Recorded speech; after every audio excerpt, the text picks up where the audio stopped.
welcome to episode 223. Running right into them, man. We're 37 away. I know. You have the countdown. I got the calendar, just marking it off. Man, trying to line up all the guests already. Yeah. All the last 20 state champions. Man, if they're alive. They I think they probably could be, right? Yeah. We're talking about God's country today. Yes, the Fort Wayne semi-state, the Great Northeast. The day 3 of 4. So, not too much of a pre-show this time. It was Series 1 baseball card day. Jose Canseco autograph, green. And you got a free shot of steroids with that, right? Yeah, yes. And a George Brett autograph. So, and you got pine tar all the way up to the barrel. So, yep, pine tar and steroids. Yeah, you got a controversial good. Man, you're I don't know. I was trying to think of someone else controversial I could throw in there away from having the like a Roger Clemens or a Barry. Barry what, Zito? No, Barry Bonds. Oh, Barry Bonds. Okay. Barry Bonds got a little controversy. They're just letting Zito autograph though too. They're just letting any old cheaters in now. Carlos Beltran got in, so I don't know why. You listen to the baseball portion of our podcast. Yes. Yeah, they let Carlos Beltran in, who's a cheater. He took the garbage cans. The garbage cans. He was the ringleader of that. So I guess we're just letting any cheat. And I thought he was accused of using steroids at some point too. Yeah. Yeah. They The people in the know say that they're people that did steroids that are in the hall. So, oh, dude, I bet there's and I don't know. It was legal then. None of the guys that did get caught. So anyway, Ohtani is pretty good. Yes, very good. I mean, he's pretty good, man. Like he does some things that are just ridiculous that other dudes on the planet can't do. He's the fastest guy, throws the hardest. Yeah, he can hit 50 homers. When he was with the Angels, when he played the doubleheader where he pitched a shutout 9 innings and then hit like 2 home runs. Was it 2 or 3? 2. It's like 2 home runs in the nightcap in the doubleheader. We were at that game. Those 2 games. That's pretty crazy. It was like, what can't that guy do? He might be a good dude, but he had some dirty too, right? Can't do on baseball. Oh, my boy was actually betting on baseball. I forgot how to speak English then. Okay. Yes. Yeah, that's yeah. If you ever hear that, they were talking to like one of the guys that the bookie or whatever, and like, yeah, he was really bad. Whoever was doing it was really bad. Yeah. Man, I don't know if he's better than Bonds. The year that he was supposed to be like on like designer steroids, that was like an unbelievable year. Not just because he hit like 78. Like 73 homers, like something stupid. He walked the most in baseball that year too. Yeah, like intentionally walked. Was like a multiple-time Gold Glove left fielder. He's unreal. Recency bias. Oh, on Ohtani, yeah, maybe. I mean, Ohtani's had a good run, but I mean, like you want to see like the consistency, right? Like over a 10-year window. Yeah, like, dude. 50-50 season. Ohtani does it in a way that no one can even match it with being able to be. He's an ace pitcher and he's your best bat. Yeah, I wonder if like obviously he was able to do that like coming up through like Japan. I wonder if there was other guys that were on that level. Like I know there's dudes that like throw 100. Like you look at a guy like Fernando Tatis, right? Like Fernando Tatis, his like arm from the outfield is unreal. Yeah. Bonds was the greatest season ever. Like you couldn't even you're walking dudes with the bases loaded. Like there's a good chance like you're the dude, and like just because he's kind of a jerk too.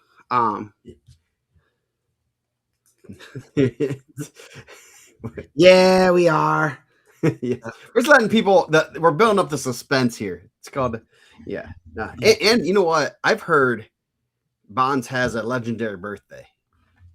Yeah, from what I've gathered. It's also the day that IPO registration opens up every year.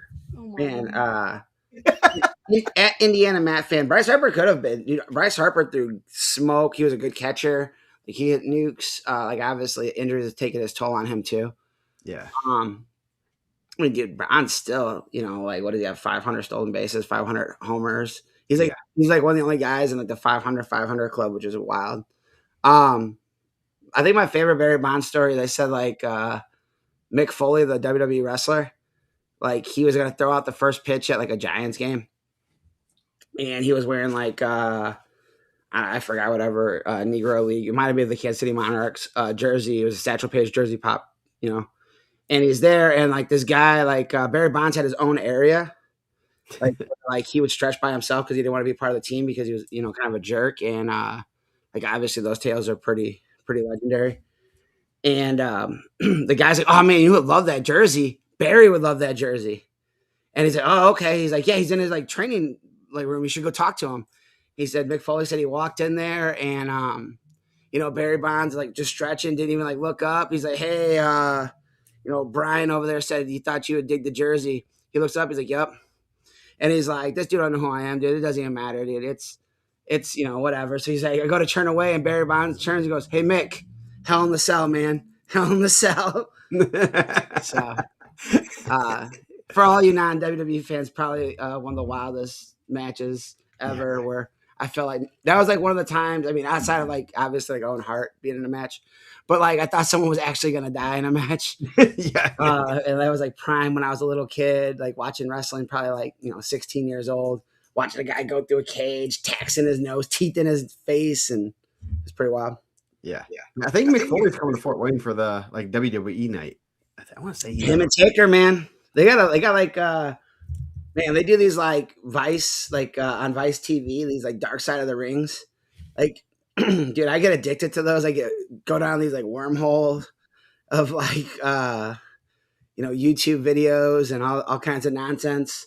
So that was this past year. He was here. He was in the Wayne, and we are talking about, man, what a transition right into. There it is. Ooh, Robbie DeVanner, man, dude, legends are in here. He's a Cactus Jack fan, man. I think he's from like Bloomington. He was born in Bloomington, right? Yeah. Mankind, Mick Foley. Mankind. Well, it depends on what person. I mean, all the personalities were born in different areas, right? Yeah. Well, I think Cactus Jack was like, what was it like New Mexico or something, like even wherever he was born. But I really do think Mick Foley, the human being, was born in Bloomington, Bloomington, Indiana. I think he wrestled with Kevin James, right? He might have the King of Queens. Yeah. Yeah, we're talking Fort Wayne semi-state, the best semi-state in my personal, unbiased opinion. So I've never been, so I don't know if that's true or not. It's a nice, comfortable place. You can stretch out, comfortable padded seats. It's like it gets a little cold on the floor because they have the planks or whatever over the ice, so it can get kind of cold down there. So you don't as the great Paul Voigt would say, you don't want to warm up on the ice. You want to do your stuff off to the side so you don't get cold. Trick, just a little tip there. Hospitality room's horrible, but they do have good food. They have food there. Obviously, it's a little pricier, so you gotta pick and choose. They do let the kids bring in food. Coliseum. That's where we host IPO. Nice place. They used to not do that at Maryville. You could not bring a cooler into Maryville. Woo! Brett Smith's talking my language, boys. Yeah, Showgirls. You know what Showgirls' biggest week is? IPO, I guess. No, I have not. I guess it might be, but it's when they have the farm show in Fort Wayne that week. We went to IPO one year. I was surprised at the amount of gentlemen's clubs up and down that strip. I didn't know Fort Wayne was getting down like that. Two, Ken Hughes and I were running the streets, and we couldn't find any establishments to serve us. So we were actually in the dude. We got like a ride from a gas station back to our hotel in like a power washer. Oh, you could bring knives. They weren't patting you down. No coolers. Zero for coolers. I would say I'm gonna go out on a limb and say there was no guns there. Like, but if there was, I think there'd be some shootings. There was a lot of tension in that air. Yes.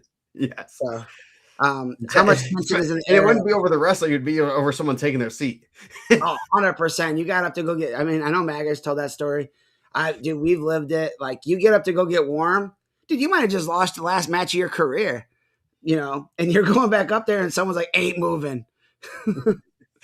I don't know why they were like, dude. That was the strict. They were so strict on coolers. I have no clue why. Like, cooler. I mean, I guess coolers take up a lot of room. Maybe. I no clue. Otis Spunkemeyer cookies though, decent. They got some decent cookies. There was the only thing on the menu I would grab. Did they not have like the field house that's like right next door? They do. I mean, I know they do now, but did they have that for a while? Oh, they've always had it. Like, yeah, that's always been there, but they didn't. It Like, was just. why wouldn't they make that like it's a kind of team far camp though. area? I mean, what they do? What? I said, why wouldn't they make that like a team camp area or something, and you could just Home go? field advantage, bro. Basketball got to play somewhere. I don't know. I never. I wasn't asking those questions. It was, it was a pretty tense that ordeal. Those guys didn't like to answer questions. They didn't like media. They didn't like criticism. They didn't like leg room. Like, They didn't like that was where like the infamous keep the bus running post came from, just so we can get some more seats. yes. But dude, it was cool. I know Nick wrestled there. It was a cool atmosphere. They're probably, dude, man, they're probably 1,000 seats short, honestly. Like maybe like 800, 600 seats short. But it was jam packed. They were pushing the limits. East Chicago's not as that, but it's not as electric either. Does Fort Wayne get pretty electric when things are going, or? It can be, but it's such a the one drawback is it's such a big arena. I mean, it's very similar to Evansville. I mean, it's almost like they're almost clones. So it's not gonna be filled up. So it can get loud, but especially after the ticket round, a lot of people leave because you only have half as many wrestlers, and those people leave if their guys are out. So it doesn't get any better as far as the fans. I mean, because it's such a big arena, and then when it's only half full, it doesn't get quite as loud. It's cool that you guys all have everyone in the same area code or zip code or time zone. I mean, we have 2 different time zones coming to East Chicago. I remember I saw the new. It's a nice stadium. I am jealous that you guys have that beautiful facility. I don't know where we would host it at. If we hosted it at like wherever non-high school we would have it at. I always say Purdue, but I know they always say like the Purdue Big Tens is tight at Mackey. Yeah, the floor space was really tight. That's the only thing I know we were talking about last night after the show about kind of the drawings up of the semi-states, and it's like where would it be in Northwest Indiana? The only way that you could really do it is if you like how the girls are kind of horizontally sliced.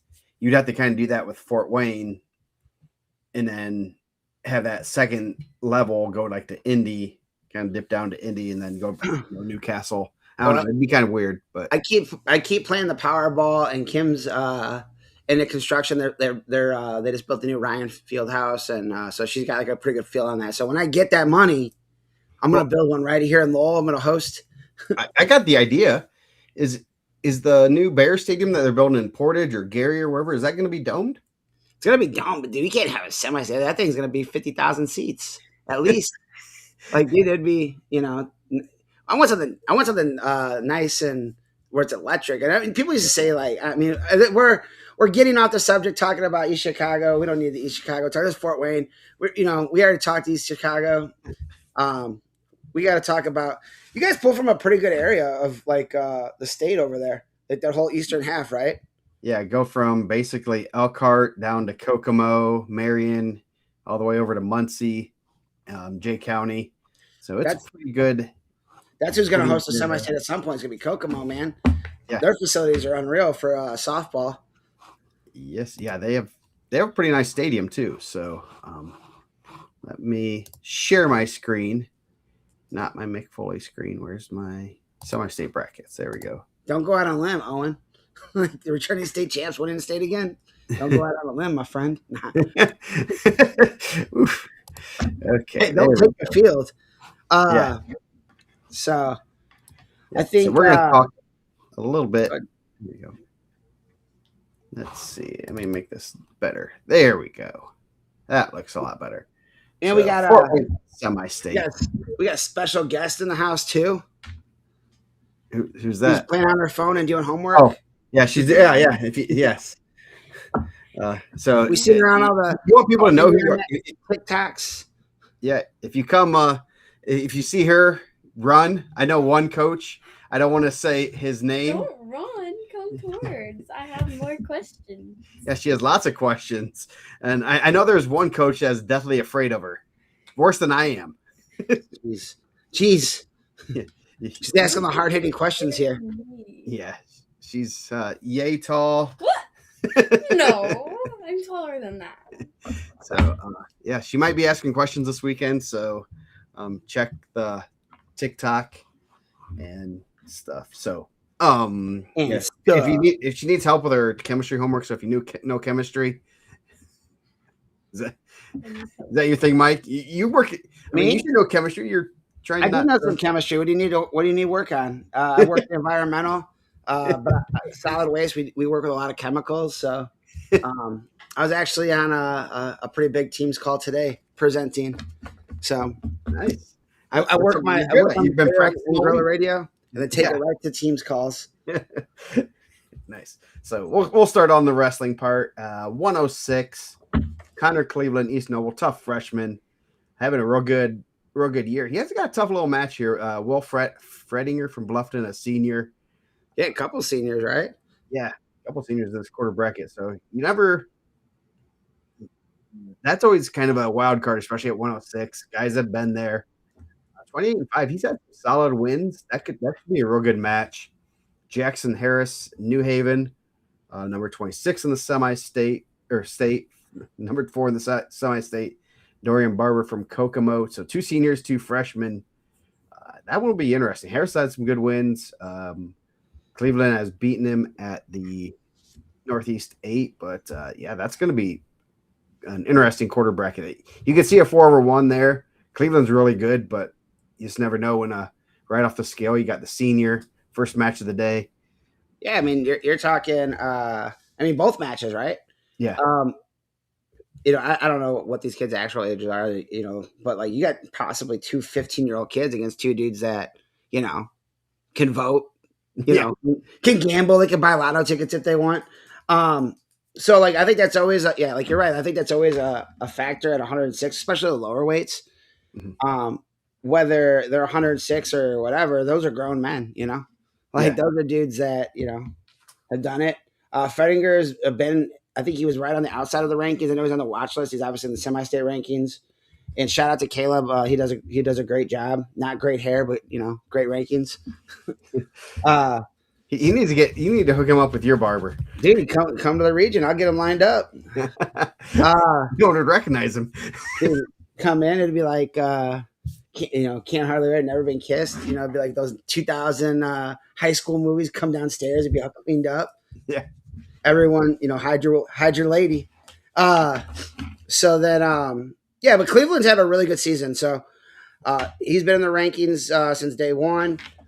Really good ISWA career. I know I was higher on Jackson Harris than Caleb was at some point. I know he had a good win over Jalen Davis. So he's had a really good season also. So I would expect, possibly both those freshmen for a ticket. And Cleveland's won that, but you never know. Just, how you guys handle those pressure. Is Dorian Barber, was he at semi-state last year for Kokomo? I do not recall if he was. I don't even know if he has a profile, to be honest. Oh, okay. So going down next quarter bracket, Carson Kalimeko. I can't pronounce. I always say Kalimoko, but I don't know. Kalimoko. That sounds Kalimoko. Calico. Yeah, whatever. Real tough freshman from Delta. They just keep churning out these 106 pounders every year. These good lightweights, and that's going to be one they need. Gabriel Sparks of Central Noble, freshman. Carson Young, number 9, the semi-state versus Jalen Davis from Snyder's, number 20. Davis finally pretty close to a full-size 106 pounder. He's been really tiny. He only has a couple losses this year, and did avenge his one loss to Harris at sectional. Should be an interesting matchup. Obviously, like we said up there, you got the junior guy that's been through it. He's had some good national level success, and um, he's the older guy. He's not going to be pulling a lot of weight, so off the scale, it actually probably won't matter by the time second round comes around. But been there, kind of one of those things. It could be an interesting ticket round. Man, Kim was just giving me the business. She just texted me and said, "Why does it look like I'm being held hostage?" I got to get a backdrop, I guess. I hurt my feelings. Like I'm out here asking for ransoms. I guess that's not. I am not. I am safe. Yeah. Please do not call anybody. Yeah. Yeah. So let's start at the bottom part. Carson Young, number 9 in the semi-state Eastern Greentown, 11-3. So kind of short record. I don't know what happened there but 3 losses. He was third. Probably took some of those losses. The majority of those losses in the state tournament. Jalen Davis is tough. Like, we got to see him last year at Al Smith. I know he's had some good wins. Obviously, he's got the power of the general behind him. He's going to be hyping him up, coming in with a megaphone. I don't know if he does that, but that'd be great if he did. Don't give him any ideas. But, man, Kaliamoko is really tough. Just a really tough freshman, comes from a tough family. Those 4 losses are legit losses. Like, they came up and did the Carnahan. He was at Team State, so like not an easy draw there. That's going to be a tough one in the ticket round. But I know we kind of talked about it on the East Chicago show where East Chicago was rated the lowest semi-state. Heartbreak. But you could definitely see the depth of Fort Wayne getting better. Like there's not as many that's an easy path, and there's a lot more ranked guys in the bracket than I think in years past. So. Davis and Kalimoko. I mean, Davis won the match with Harris. I would assume, not to take anything away from Connor Cleveland, and he'll probably prove me wrong and win the semi-state. But Kalimoko just kind of had that really good year. That's a tough matchup for Davis.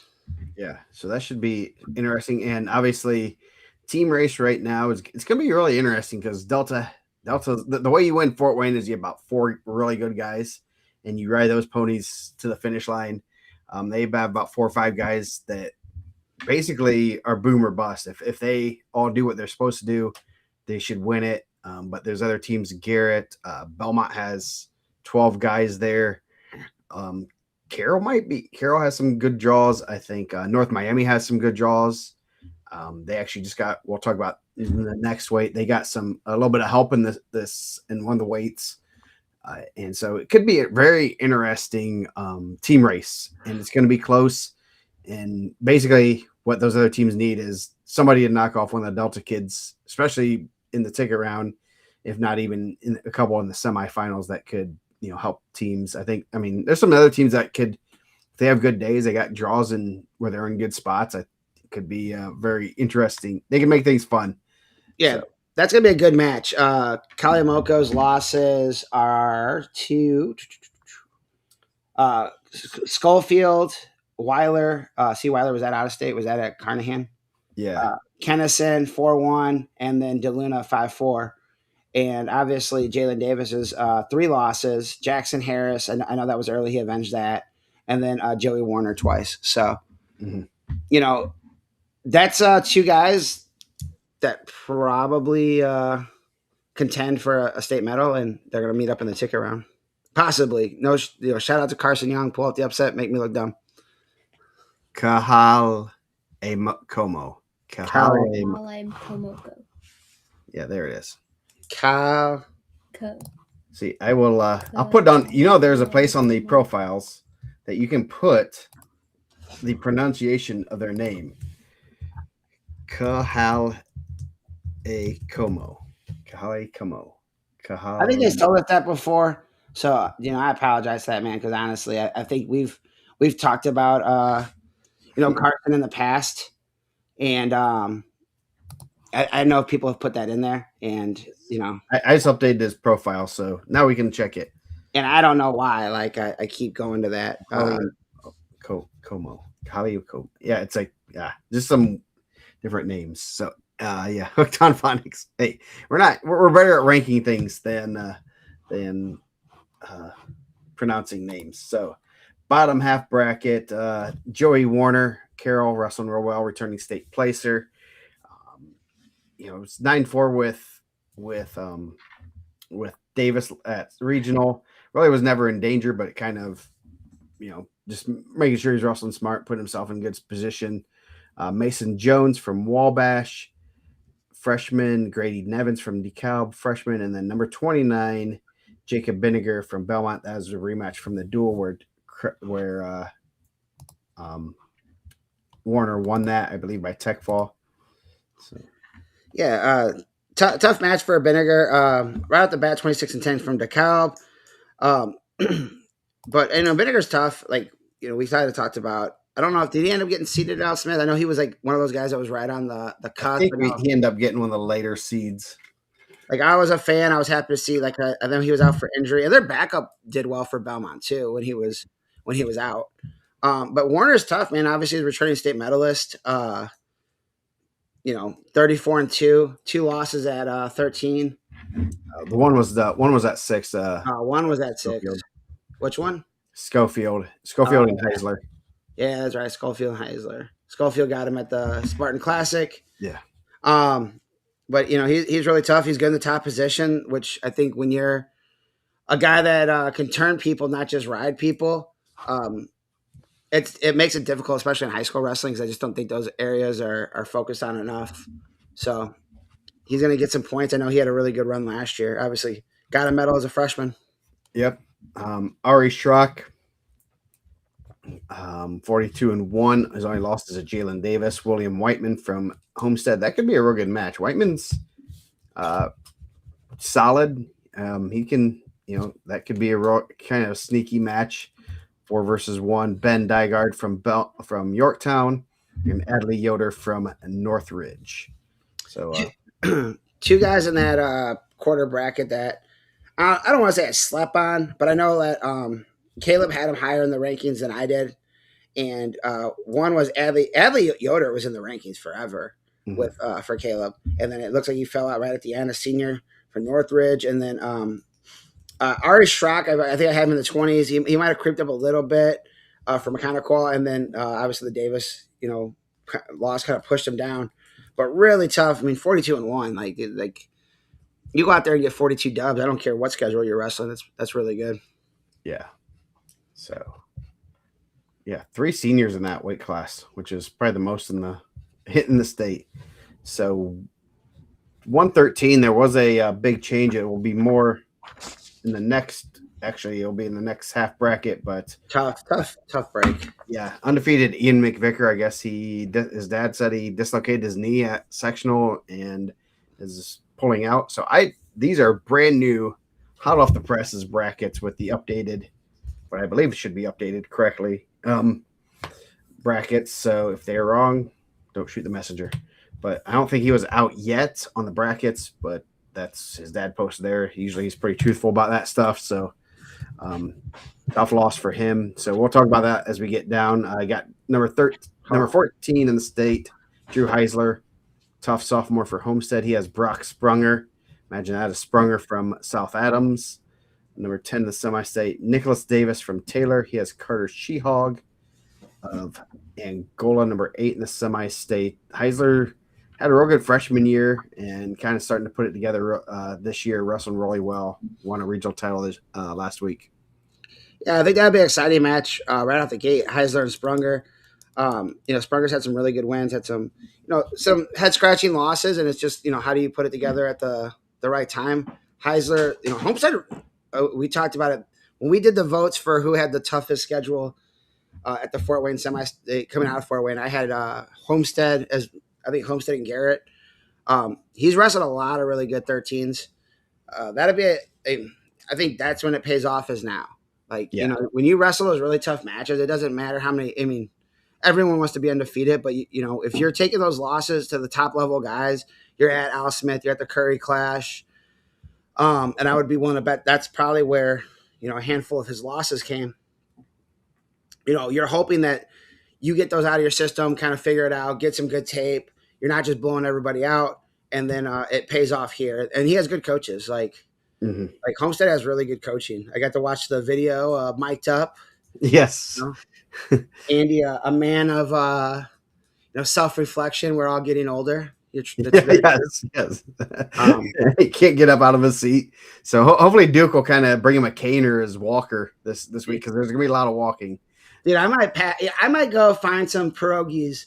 Someone told me, and there's a church a little bit further north than me that has really good pierogies, and they're like basted in butter. I'm gonna bring them for Nick for state. So if you see him at I don't know if I'm gonna get him at the teams at the show, but if you find me down there and we're close to the hotel, I'm gonna get some pierogies for you, my man, because I guess that's what we have in the region. Speaking of the pierogies, like Pierogi Fest, I heard our guy Nate Spangle is coming up there this year. He should. It's a really cool event. I've only been one time, and it was in high school.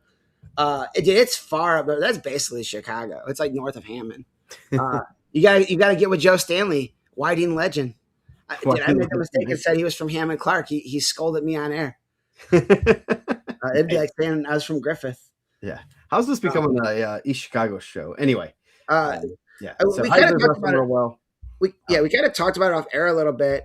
Like, not that Drew Heisler's an easy draw by any means, but if you're like a Jalen Collins and you were the 4, you're probably not like, man, I miss K Jackson. I'm not going to be in that quarter bracket.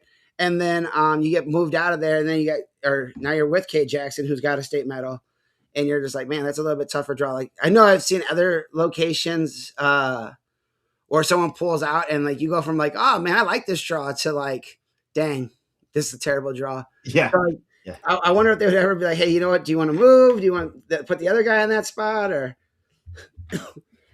So, or there's something that happened at state one year where a guy injury defaulted in the first round, and they didn't want to move somebody. Yeah, there was some controversy. I'll say that much. Was that the Brock Hudkins one where he made it was Bryce Bumgardner from Belmont. Oh, that's right. And they didn't want to. They said they didn't want to move because he had a tough match, and they didn't want to move. I think the East Noble kid up to the tougher match. And I can't remember who they wrestled offhand. I can probably figure it out in a second. But he just took an injury default. Didn't even step on the mat. It was Gabe Kuntz. Yeah. It was pretty darn good. I think he might have won state that year. It was 2015. Let's see.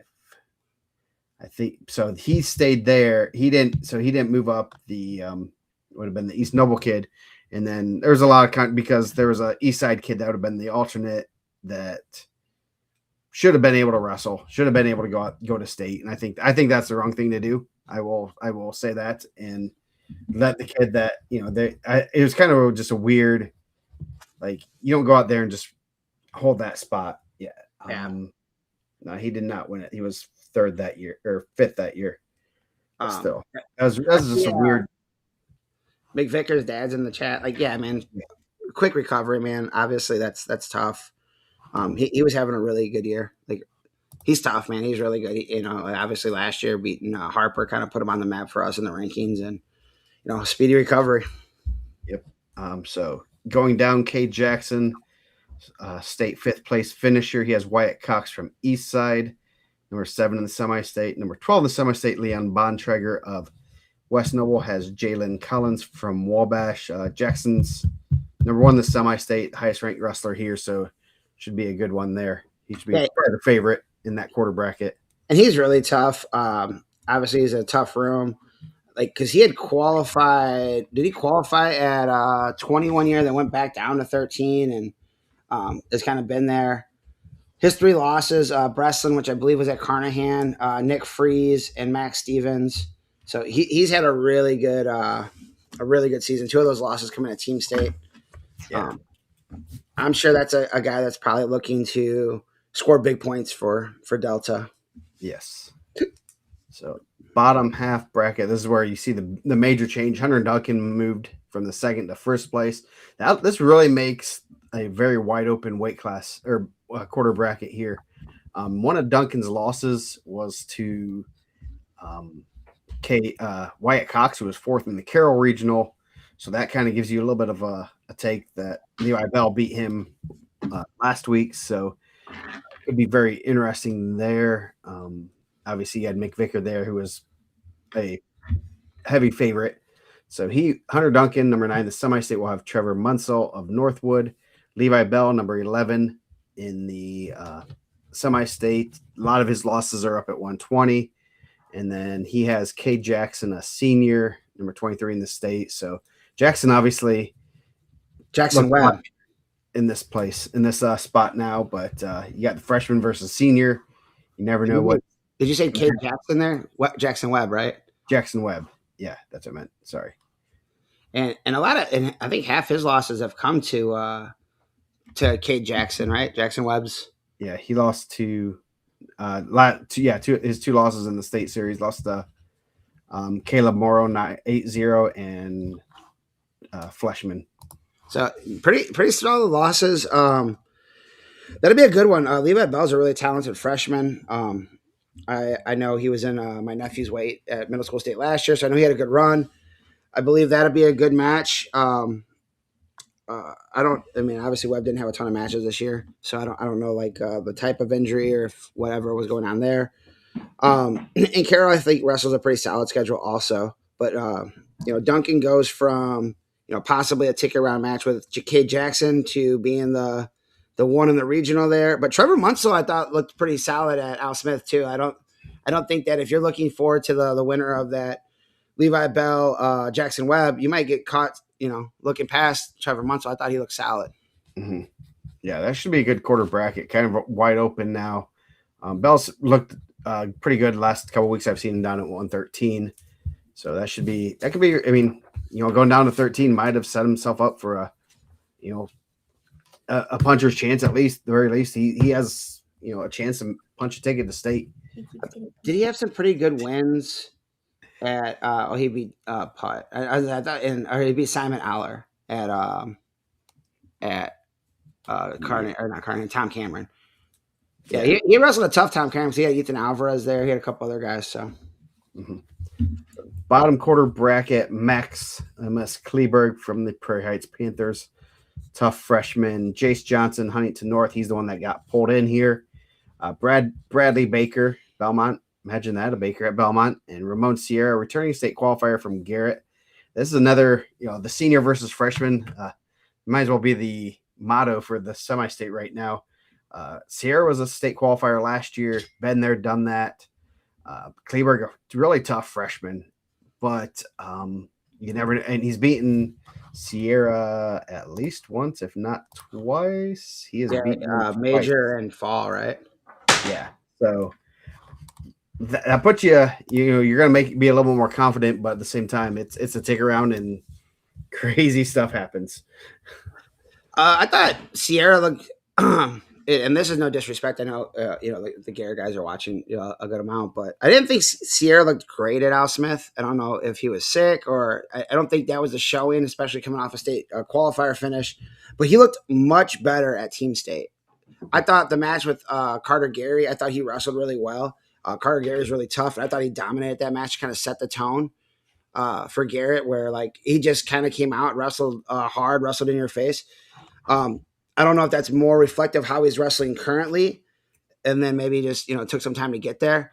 But man, that'd be a tough one, man. Kleberg's good. I don't know if Kleberg had the Al Smith that he wanted to have either. I thought. Did he end up placing, or did he lose? No, he lost to Gene and Aruda.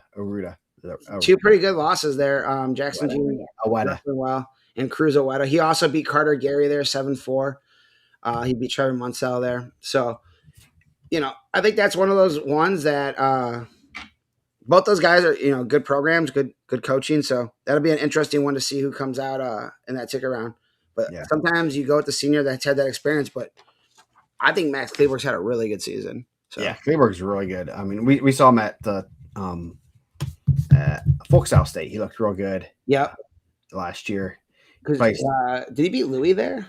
I think he did. Yeah, that's who he beat. I think that's who he beat. Kind of a crazy match at the end. I think he ended up getting a takedown, maybe, or a stall call, something like that. Something a little bit controversial at the end, and ended up went in, and then he wrestled Kleberg, or not he wrestled he wrestled Chef, and Chef Yeah. was on a revenge tour at that time. Yeah, he I definitely I thought he was gonna be 6 this year.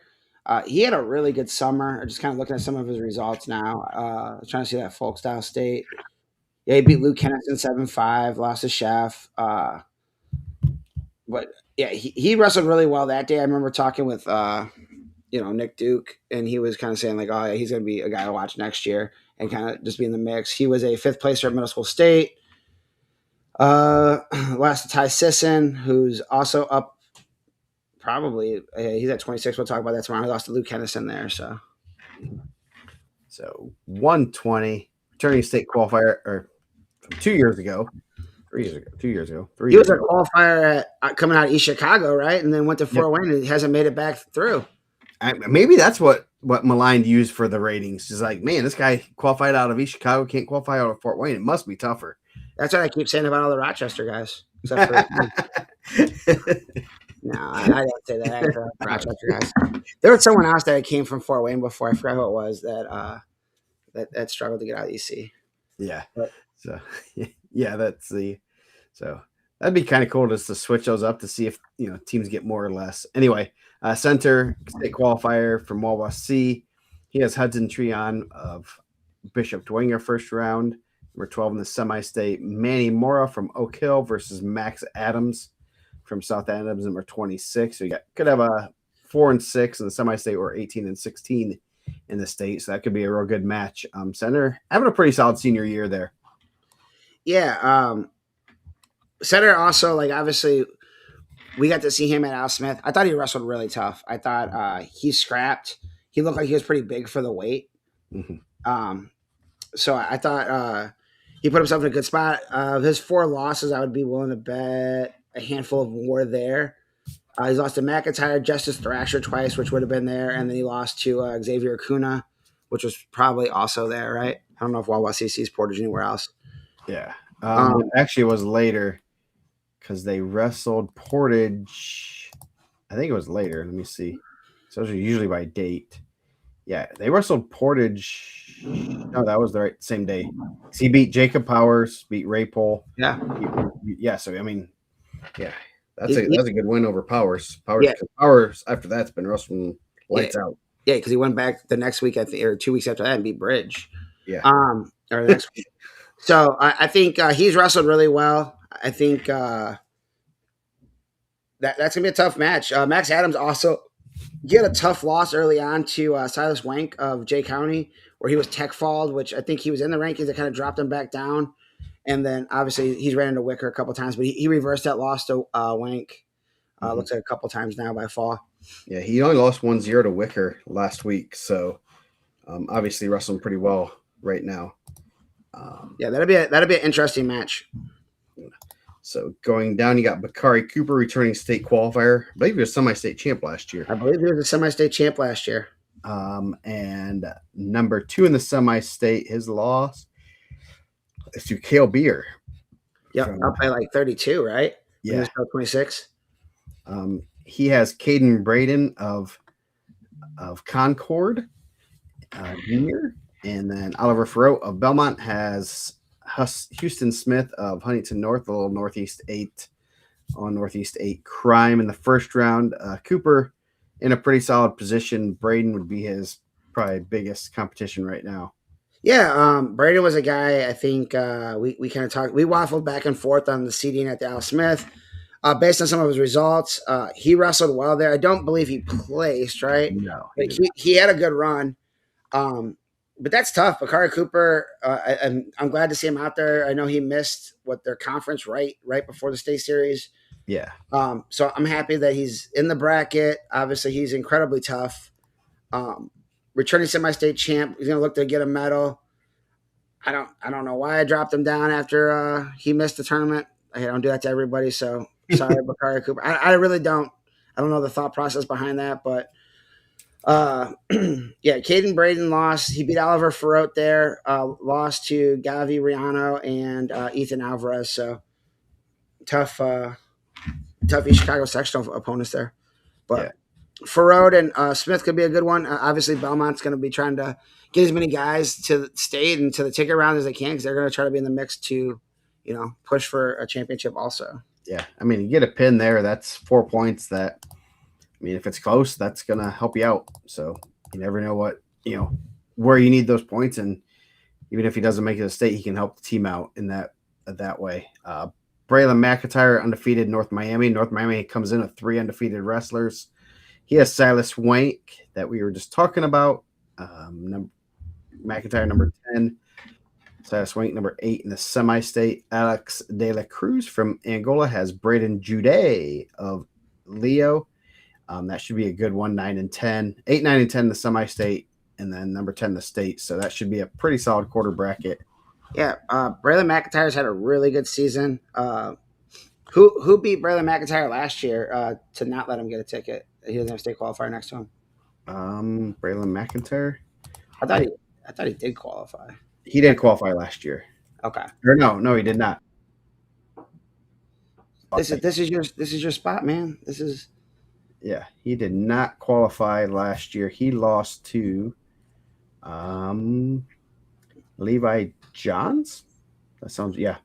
It'd be Levi Johns in the ticket. Yeah, they had that ticket round match. He was also undefeated there, right? First losses in the ticket round.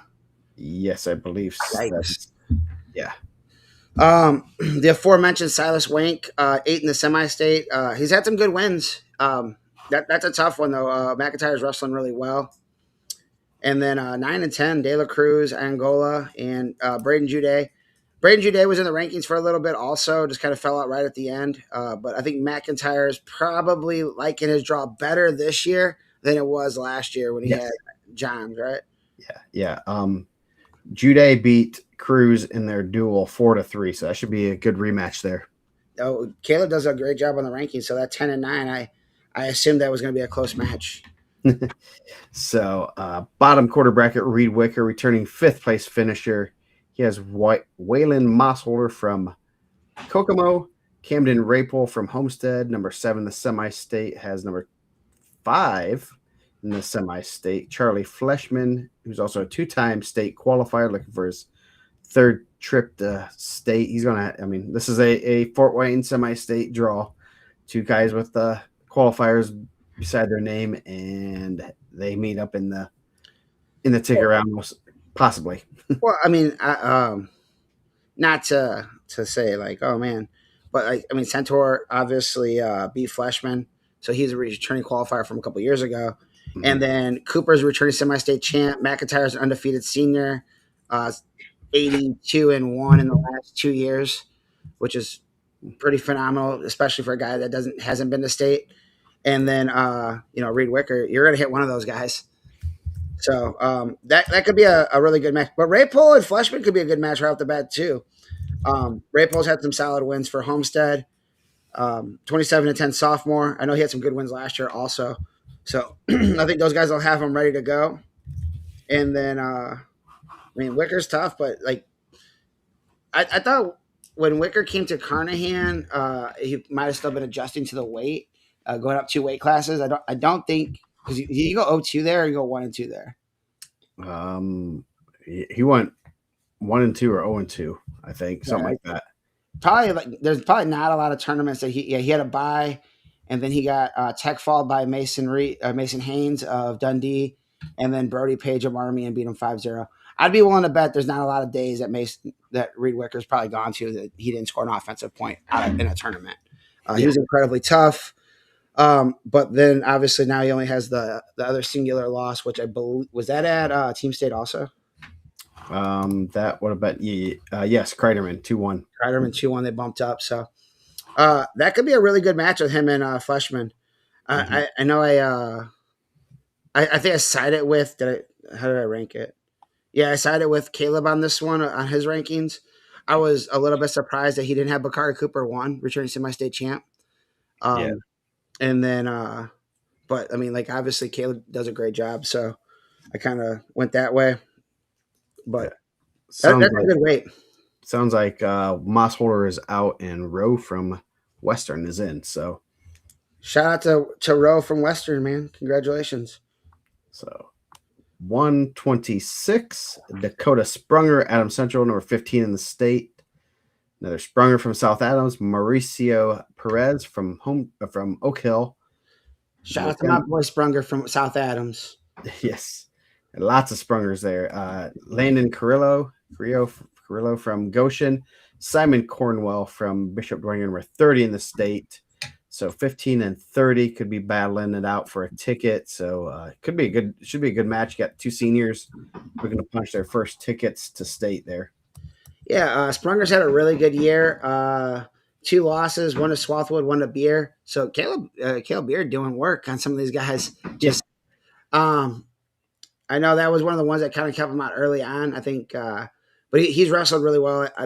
That might have been pretty early in the season, and then, but Cornwell, I feel like has been around forever. And I mean, maybe there was multiple Cornwells that like kind of like just layered into each other, and I feel like I've had him in there for 10 years. But I know he's had some good wins this year also. Like he had a good win over, was it Ben Mills? There was someone he had a good win over that we were kind of using as a measuring for the Al Smith seeding. He beat Mills, was it? He lost to Kite, beat Bricky, lost to Swarthwood, Beatty, Perez, Clark. Yeah, there was someone that we were balancing a win and loss with. Like obviously he was in the field, but we were using it kind of as like a pivot for where some of the guys were falling. He's had a really good career. Mills beat him, or he beat Mills, and Kite beat him. No, because Kite was, I don't know, something like that. It was something along those lines. But that should be a good match. Sprunger and Cornwell. I mean, we don't always talk about the vaunted South Adams Bishop Dwenger match, but Carrillo and Perez have something to say about it. Yep. Going down, you got Rex Moore, 3-time qualifier placer last year. He's now at North Miami. He has Dalton Parks of Cowan, and bottom match will be number 8 and 9 in the semi-state, Ian Hawkins from Fremont and Cade Foster of Heritage. I do not know if they have wrestled.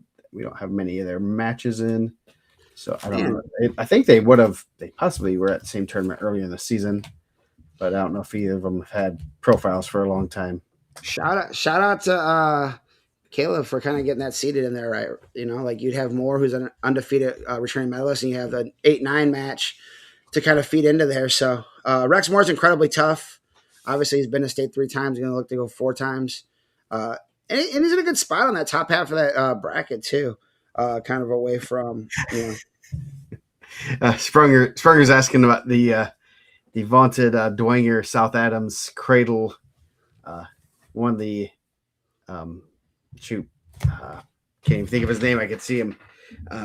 Went to semi-state undefeated the 1 year. Actually 2 years in a row and lost, and won in the take around to my guy. I can see the name. And then got cradled the next year in the first round from a Dwenger kid. Oh shoot, what's his name? Come on, Sprunger, shout him out, bro. Crap. Josh Air and Delaney. Yes, I don't know why I was blanking on Air's name. Usually this is the week I post that video of that match though. Him and Bryce Schindel. So Josh Air and Delaney. Yeah, Josh Air. That was came into 2-time state qualifier, came into semi-state 2 years in a row, undefeated, and didn't make it out. Tough, man. That's that's why they call it the toughest semi-state, right? Yes, there's a website. I don't know if we had a website, but that was the early days of the website. That was year 2 of the website. Get our homework's done. Time for bed. So So Moore, Parks, Foster, and Hawkins. So Moore's in a good spot. Wrestling real well, undefeated. So going down bottom half bracket, things kind of got separated pretty well in this weight class. Abram Swarthwood, number 1 in the semi-state. Aiden Sparks, Central Noble. Keegan Tedder of Western, and number 27 in the state, Ben Mills of Belmont. Another spot where Belmont's not favored, but they can get a win in the first round and pick up some points, and see how far that takes them. Yeah, I think Mills has had a really good year. Um, Solid, like you said, like you're gonna want to pick up some points early on. Swath was wrestling really well. I thought he looked really good at Al Smith. Both years, back to back years, he's looked really good at Al Smith. He looked good at Team State. Obviously, he got some big wins for them. Uh, so I'm excited to see him possibly punch a ticket. That'll be his first ticket, right? He has not qualified yet. I know last Correct. year he was out, and then possibly make a run at to a medal. So I think he has the ability. I think he's a tough guy to wrestle. Like I've never wrestled him, but he looks like he's pretty strong for the weight, and it looks like he rolls really well. So he in those 50-50 positions, it looks like he lands on top really well. Yeah. So bottom quarter bracket, that's going to be a fun one. Three guys with rankings. You got Quanell Gabriel of Lakeland, number 21. Number 29, Chase Bricky of Carroll.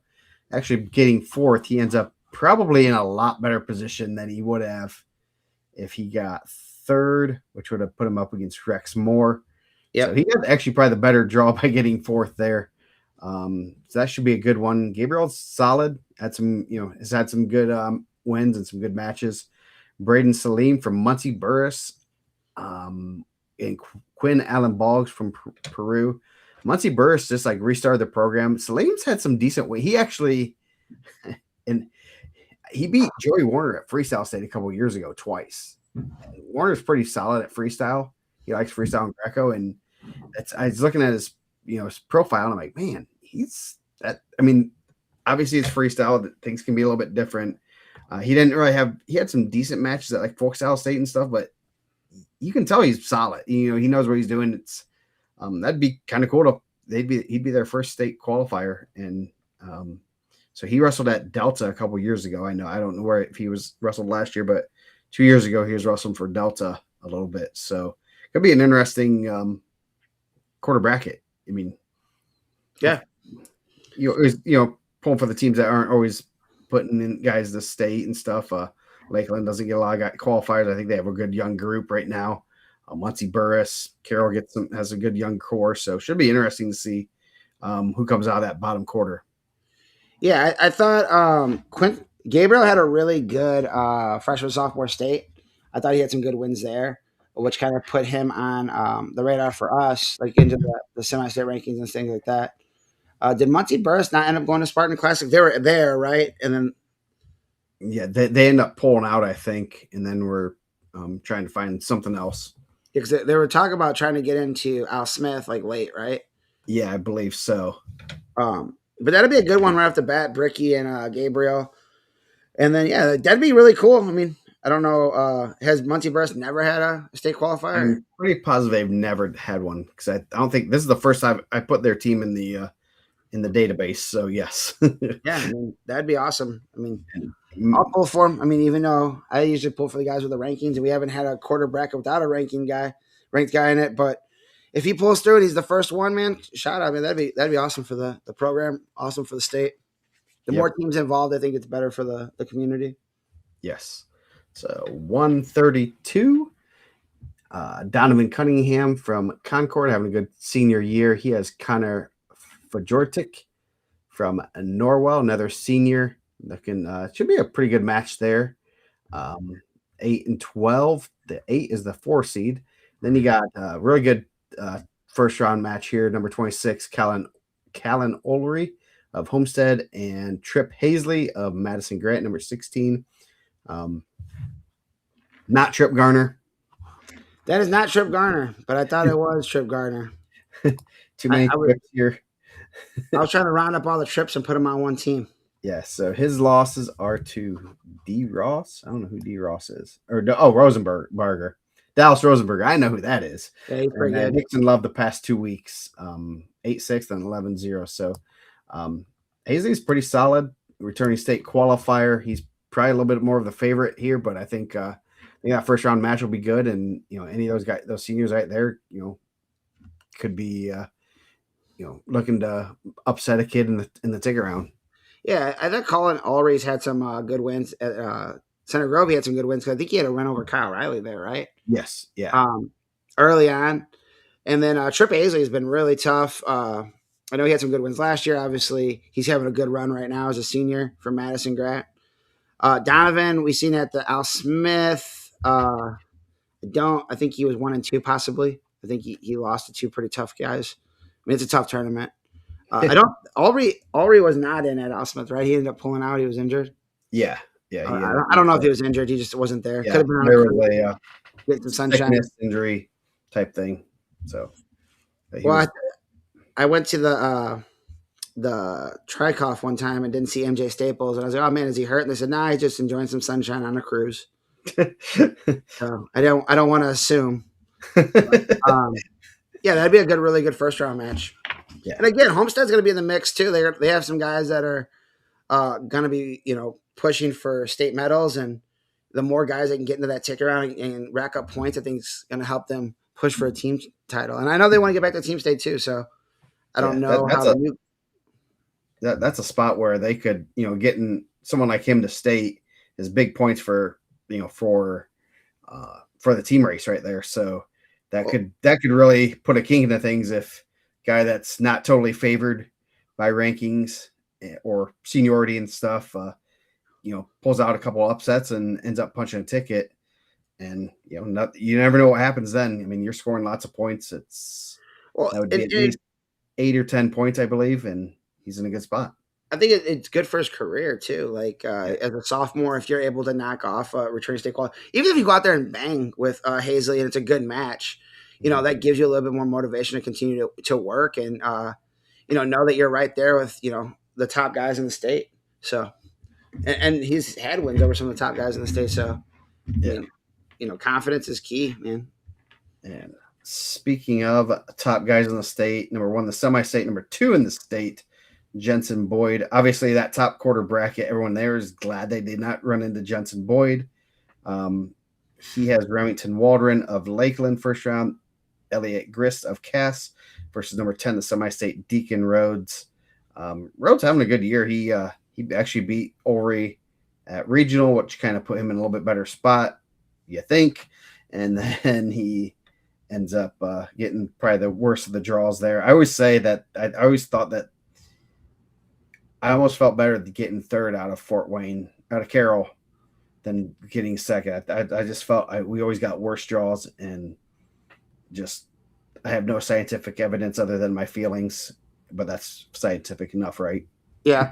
I mean, I'm sure you have some kind of program that runs it and lets you know. Yeah, I could probably go check, but yeah, I always felt like some of our kids I was always upset with them losing in the semifinals, guys they probably shouldn't have lost to, and then I felt a lot better when I saw the draw. I'm like, that wasn't too bad. I'm glad he lost. I definitely think that I kind of talked about in the broadcast whenever I was doing it Saturday was if you're not the champ, like second and third is a crapshoot. You have no clue. It's just a random. You could have the third place guy could have the tougher draw there, like in this bracket. Shout out to Donovan Cunningham. We're not trying to downplay it. I'm not trying to downplay your regional championship, man. I hope they're not watching. And but Jensen Boyd's the real deal, man. I'm really happy he was able to come back strong this year. Had a great showing at Ironman. Obviously wrestled Rio in the semi. Was it the semis there? Yes, semi. Dude, amazing run. Because I was there when he broke his arm. I broke his elbow last year at Carnahan, and it did not look good. And there's like a telltale sign, I feel like, in any injury. When they allow your family to come onto the mat, there's probably something that's not good happening. Yeah. And that he was able, and I had heard some rumors that, it was even worse than they had thought, but came back strong. He was wrestling really well. And we kind of talked about 32 being a wide open weight. Obviously he lost to Rio. That was a pretty good match. Mm-hmm. But would you be shocked if Jensen Boyd came home with the title? No, he's tough. He's really good. Yeah. So with that being said, Deacon Rhodes, I know you sent me a thing on Saturday, so he has the most significant matches of anybody was it Deacon Rhodes that you said that about? No, that's his brother. Oh, his brother. His brother does. Drake Rhodes does have the most significant matches. He was one of the pivot points. Dude, 100%. Oh man, because that's his brother, his older brother. Shout out to Deacon or Drake Rhodes because he wrestled everybody in a 3-year window. He had the schedule he wrestled like 132, I want to say. And Was he a Homestead kid too? yeah, he's a Homestead guy. So yeah, he would always. I don't know what their schedule, and I don't even want to say their schedule was like crazy tough at that time. It wasn't definitely not like what they have now.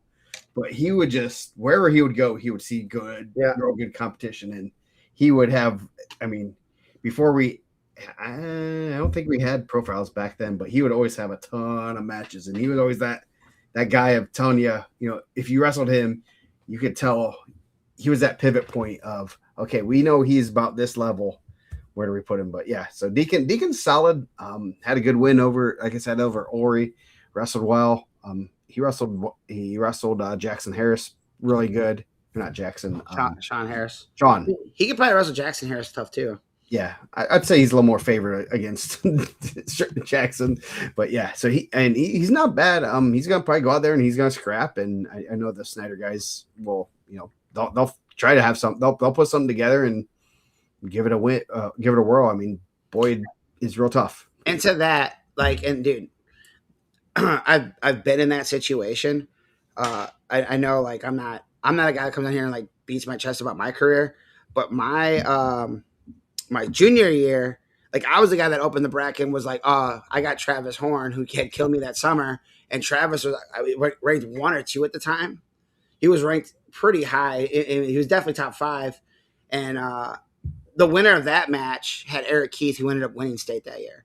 Yeah. So bad, really bad. Everyone was talking about how bad of a draw it was for Travis, But obviously, I would have had to beat both of them. That was a bad draw for Mike Reiser. But no one's talking about Mac Reiser, are they? Yeah, no one ever talks about whoever's wrestling Rio the first match. They're just talking about Rio and Schaefer, right? Yeah. We're not even worried about the guy that has to beat Rio and Schaefer to get a ticket. So, but I knew, and I obviously talked to Travis about this too. As we're seeing in these brackets, anything can happen. Mm-hmm. Jensen Boyd. Well, obviously it's not the draw you want, but with weight and sickness and injuries and whatever nonsense happens to high school kids across the state, you're going to be in a position. Yeah, hopefully they don't go down there and just raise somebody's hand, but you will have, maybe you win it. I'm not saying I'm not gambling on high school kids anymore. I used to have an addiction. I had to go see a counselor, but he could win that match. But if he doesn't, Jensen Boyd's there's a good chance he could piggyback that into being the alternate and just, you never know. Yeah. Yeah, no. So you have a soft spot in your heart for those guys, the Elliot Grist or the Remington Waldron in this quarter bracket. 1,000%. And it was even worse than that. No disrespect to Deacon Rhodes, but dude, Eric Keith was unbelievable. 3-time qualifier, lost Friday night. Was ranked 1 as a junior, lost Friday night. I think he was ranked pretty high as a sophomore. He was semi-state runner-up, lost Friday night. I was almost shocked. I was surprised he won his senior year Friday night. And then ran for the state title. It was one of the first times they had all 4 semifinalists undefeated. Mm-hmm. But yeah, I remember you hear some Watkins motivation. And I thought that I would have Mike Bartley because you didn't get the results as quick as we do now. And it was Bartley and Horn for a regional championship out at Rochester, I believe, was the regional site. And I think Bartley had beat him in overtime. Mm-hmm. And so I thought I was going to have Mike Bartley and then Eric Keith, which obviously Mike Bartley had a really successful career too. And then they're like, oh no, you got, Travis. I had wrestled Travis that summer at Valpo or something and freestyle. And we talked about it. I think he just pushed me down. I literally think he just pushed me down. He was the strongest dude I'd ever wrestled at that point. They always say he's country strong. And if that's what country strong is, they ain't lying. I always said and I told Travis this when we were drinking one time. I remember I grabbed the dude's arm and his skin didn't move. His skin was so tight on his arm. I was like, dang, that's kind of weird. And he was just really strong. And then, obviously he wasn't man, I got Mike Reiser. He's like, dang, I got Eric Keith. But I had a mountain to climb. So when everyone looks at those terrible draws, whatever draws the worst draw there is this year, which is probably, Rio and Schaefer, shout out to the guy that took third that has to beat Schaefer and Rio and Schaefer, Yeah. Like, don't forget about that guy. We need to rename that the Mike Razor. Oh, I'm sure I'm not the only one. I mean, the one year Andrew Brad, and I don't know if we're ranking like top ticket round matches. The year that Andrew Bradbury beat Josh Burge for a ticket, Burge was the returning champ, regional champ, and Bradbury lost to Ramos, who ended up being the state champ that year. Somebody had to wrestle Bradbury first match. Like, you get the runner up and a champ to go. Like, that's tough. Yeah. So yeah. And then now you and Travis text all the time. 25 years later. Yeah, he's a good dude, man. I actually talked to a lot of the guys I lost to. Like, and I'm obviously we talked about this before. You can't tell because you always see my chest up, but I'm a little bit taller than those guys too. Lo and Lawrence Obregon, and I see my boy Chris Kimbrough at the regional, and Navy SEAL, which he's had some tough, probably a little bit tougher than I am mentally, and but man, those guys are not as tall as I am. I was thinking maybe they had me cutting too much weight. Yeah. So going down bottom half bracket, this is the longest bracket we've had. Sean Harris, returning state qualifier, New Haven. Only one loss this year is to Kyle Riley, 8-6 at Team State, I believe. That is where it was. I believe so. He has Dayton McCool from Tri Central, senior. Corbin Hafley from Fremont, sophomore, versus Kale Beer, Adams Central, number 24 in the semi-state or state. Yeah, ranked 24 in the semi-state. You wild boy. So he did not. I know New Haven and Adams Central wrestled, but I did not see that they wrestled each other. So dude, Travis looks like he's in better shape than I am. I'm not trying to wrestle Travis. I'm definitely not trying to arm wrestle the guy. Yeah. So Beers had some. He's lost to Ogle, Gavin Mason, Jensen Boyd, and Callan Ulrey. So, and Jensen Boyd again. So he's had some pretty good matches. Yeah, and he's definitely battle tested for a school like Adams Central. And he's had some good wins too. We kind of talked about some of the guys that he had beat, Max Adams, right, and Bakari Cooper.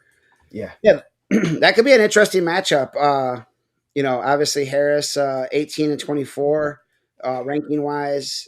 Man, was there that many ranked guys between those two? Caleb had him at 7. I had him at yeah. I guess so. That's a pretty good weight. Yeah, pretty solid.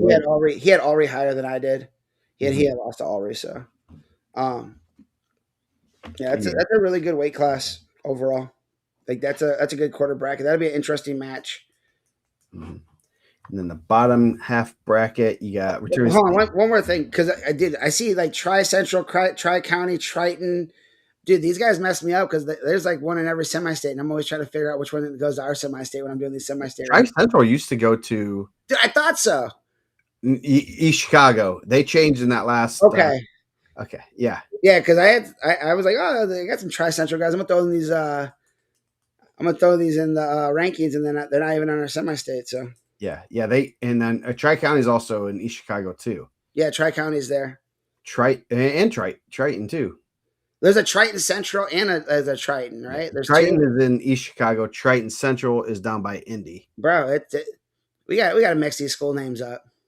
Not very unoriginal names. All these tries, and we have 2 Carols. We have 2 Southwestern. You have Southwest or Hanover Southwestern Hanover Central. Yeah, we have 2 Mount Vernons. Yeah. Dude, how many Mount Vernons do we need? There's only one Mount Vernon, and it's in Virginia. Yes. Yeah, we need to get a slow pitch going, man. I'm down. Let's slow pitch Indiana Mat tournament. Oh, that'd be fun. Then you guys can see the real skills. So going down, last quarter bracket, returning, I believe, semi-state champion Hickson Love from Marion, undefeated on the year. He has Cameron Lattimore from Churubusco. Lattimore is wrestling pretty well right now. Beat Caleb Asa 2 weeks in a row. Asa ended up having to pull out last week, which would have made this bracket even tougher. Obviously, you had 5 pretty good guys in this weight from the Carroll Regional. Yeah. So that could be a real good match. Lattimore's kind of strong and kind of just he's gonna get after it. I think he'll wrestle real well out there. Got Will Patterson, South Adams versus number 9 in the semi-state. Griffin Klein, East Noble. Somebody told us. I think it was the professor said something about Klein at at Spartan. He said like that. He said I think he must have wrestled one of their guys. Like I think he lost, but he's like that kid's pretty solid. He's gonna be pretty good. Yeah, So, usually that's a good compliment coming from the professor. he said he's pretty good. That he's and he really said he's going to be down the road. Like if he keeps developing, he's going to be really good. Lattimore is incredibly dangerous. Not in the rankings, but beating Caleb Asa. I was really impressed with Caleb Asa at Al Smith. He had some really good wins. Obviously, the return state qualifier for him to beat him back-to-back weeks, and I think the 1 week we're like, maybe it was a fluke, and then the second time he beat him, you sure it wasn't. So, but Hickson Love returning semi-state champ, right? Yeah. Shout out to AJ Bradley. Told me Hickson Love last year picking him to win the semi-state, and I was like, okay, and then he did. So AJ knows what he's talking about. It's my guy. So yeah, I gotta fix his last name. Why can't people fix their last names? So 138. This is gonna be a good weight class. Henry Farreau, 2-time state qualifier from Belmont. He has Max Morales from Heritage, first round. Glenn Deuce Baldwin, senior from Peru, having a good year. Number 8 in the semi-state. Aiden Hartman from Jimtown, another senior. He's had some solid wins throughout his career. Man, what's your take on Hickson Love? Undefeated, seems like he's a good kid, but hasn't seen him. I mean, to be undefeated is tough. I haven't seen a ton of notable wins. Obviously, like there's some guys at 32 that had a ton, right? Yeah. But I mean, you'd probably have a better breakdown. You've seen him make a magical run last year. Yeah, he wrestled real well last year. Looked good. Obviously, I don't think he's on Boyd's level. I think he's tough, and I think if you go back, I think he's probably he beat Harris, I believe, last year in the semifinals. So I think that could be another good match. Love's probably the favorite to make the finals there, but you never know. You can't. It's hard to tell when they haven't wrestled. Similar schedules, and a lot of these guys. Fort Wayne's kind of weird where they'll wrestle good competition, but they won't wrestle the competition. Like you'll look at Garrett and Homesteads and Carroll's and even some of the other schools, their schedules go outside the area. So we're not seeing a Marion versus Garrett or Homestead. You're not, those teams aren't hitting up. So you don't know. It's kind of hard to really, truly judge. At this point, really undefeated. We can go on a little bit of a tangent, but the undefeated doesn't really matter too much because some of these kids are wrestling really good schedules. You look at the Belmonts, the Brownsburg and Crown Point and Center Grove. They're going out of state and stuff. But you're also seeing some of the other teams are really seeking out matches. Belmont, Garrett, Homestead. They're trying to get L's. They're trying to get L's on their records. To be honest, you're not going to the Al Smith trying to come out of there with 5 undefeated kids. And like nothing against Hickson Love. He doesn't make the schedule. He doesn't obviously he's wrestled every match that they put him out there. Sometimes it's tough. I mean, we talk about why kids gravitate to certain schools, and I'm not saying it's right or wrong, but if you have a kid that wants to wrestle wherever, like you're going to go target schools that are going to wrestle those schedules. Mm-hmm. That's why you do see some of those schools that aren't wrestling those schedules losing guys to better schools that are going to get better competition. And like Boyd, even further than that, went to Carnahan, which had some incredibly tough out of state wrestlers. He went to Ironman and had a really good showing. I think he was one of the bigger surprises there, right? Like he was a guy. Yeah. He was the highest placing unseeded wrestler. So I think that I agree the undefeated thing isn't what it was. It's still pretty cool to be undefeated. Yeah. I mean, it's not an easy thing to be undefeated at this time of the year.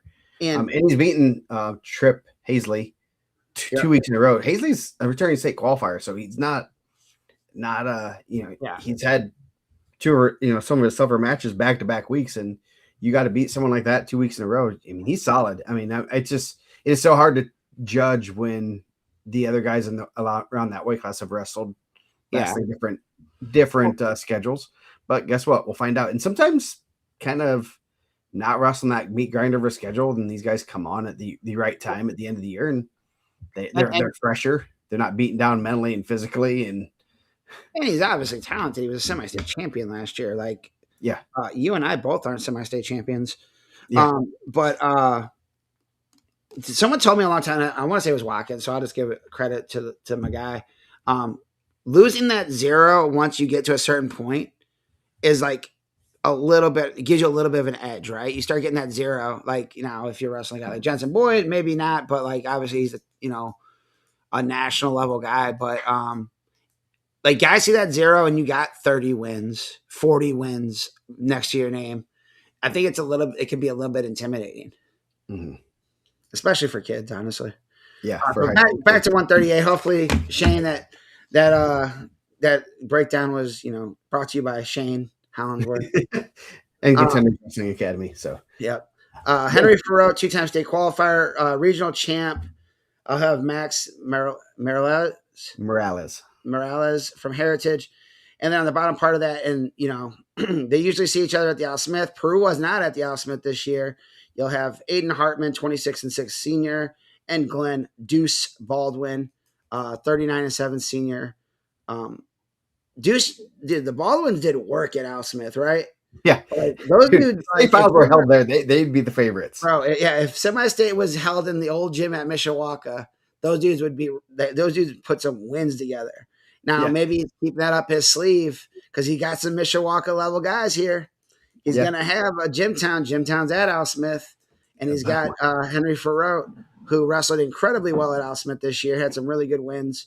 Obviously that shot him way up in the rankings. Because that 38 weight was nasty there. Yeah. This might be this weekend. You get that Al Smith magic. Those are some familiar foes that you haven't seen this year. Yeah, maybe he needs to you get a little whiff of some of that asbestos that's still in the old gym at Mishawaka. Maybe they run better on asbestos or whatever is in the. I feel like that bathroom, that locker room right there by the stage, got some asbestos in it. I might want to get some abatement in there. Gonna get some kiss mesothelioma.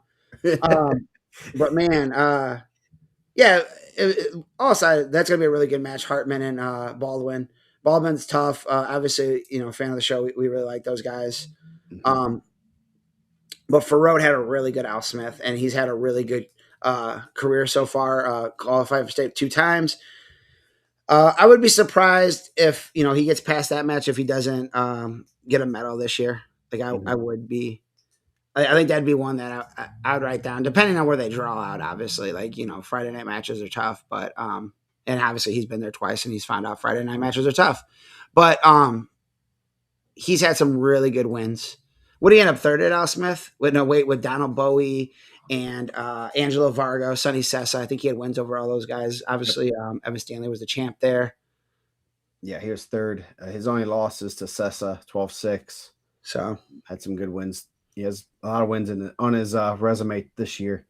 So, yeah. At Belmont, you joking, right? Like there's Froats wrestle there. Yeah. Yes. Yes. Froats moving on down. Speaking of another guy that had a pretty good Al Smith. Hunter Douglas, 5th in the state last year. He has tough. Jacob Unger from Cowan has quite a few losses on his record this year. Was kind of a surprise qualifier last year. Gavin Chrisman and Wes Nobles had some solid wins. Number 30 in the state. Number 24 in the state, Kane Simpson from Madison Grant. That's he's a transfer in from the Newcastle semi-state, right? I believe so, yeah. Elwood. I believe he was at Elwood High School. Yeah, so Simpson coming to the tougher semi-state, obviously, and going to get a taste of what Fort Wayne's really like. I thought Madison Grant was out here vulturing all of the guys from Newcastle, and I thought they had Trip Gardner too. But that'd been awesome if they had 2 trips on their team. Yeah, I thought you were. Yeah, So on that bad part, Crispin had some good wins this year over Baldwin. I know that's what kind of dropped him out of the rankings early, and obviously Crispin jumped in. Simpson had a really good win last year over, I believe, Sal Cyberchrist, uh, because they had posted on their Elwood site like just took down number like I don't know what it is at the 14, and he had cradled them up and stuck them. And I was like, who's 14? And and I was like looking up Elwood stuff, and so he's had some big wins. And then, Unger was one of the only unranked guys last year to qualify for Is state. frozen Am I back? connection. Okay. Yeah. Sometimes also sneaks in the house, bro. So, Jacob Unger was one of the only guys that was unranked that was a state qualifier last year. But that's a tough one, first match. Probably of all the ones, it's the one you don't want. Hunter Douglas is really good. Yeah. There's two of them you didn't want. You didn't want Ferroder or actually you have all three are pretty tough. So you don't want Douglas is the only one returning with a medal, right? Yeah. So he his first two medals, or first two qualifier were at where was he at before he went to Homestead? He was at Norwell. And then, made the jump over, had a really good Friday night match last year over over Hawkins, right? Yeah. Yep, I remember you guys were trash talking me. So I didn't tell Bill, but I should have, that you guys were so celebratory in his defeat. And then, obviously, ran to a fifth place medal, so he had some other wins there too. Yeah, should be. But should be a good we lost Evan Stanley, right? Yep. So going down, you got Eric Hunt, had a real good Al Smith place there. That's a pretty good measuring stick there for him. He's number 15 in the state. Quentin Gendelin from Lakeland, and then Harper Lee Garrett versus Miles Carr of Adams Central, freshman senior. Harper's wrestling a little bit better now. Got his feet underneath him. Took some losses early in the season. Carr, I do not believe they have wrestled, so that could be a good freshman versus senior match. And as we've said this a lot. I mean, Adams Central has some pretty solid kids in the brackets too. And even when you can give yourself a fighting chance by winning these first round matches. And obviously both teams would love to be able to put themselves in a better shot and make it one round closer to the state and scoring a lot more points. So, that could be a real good match to just give yourself a fighting chance to punch a ticket. Yeah, I thought that was Quentin Gendelin. I thought that was he had a really good freshman sophomore state last year too. I don't know what Lakeland, what division, how big is Lakeland as a school? They're like I want to say they're probably 2A. They're just about the same size. They might be in the mix to grab a team state spot next year. They have a pretty solid squad, it seems like. Eric Hahn, I thought that was a really good move. Coming down from 44, I believe he took both his losses at Al Smith.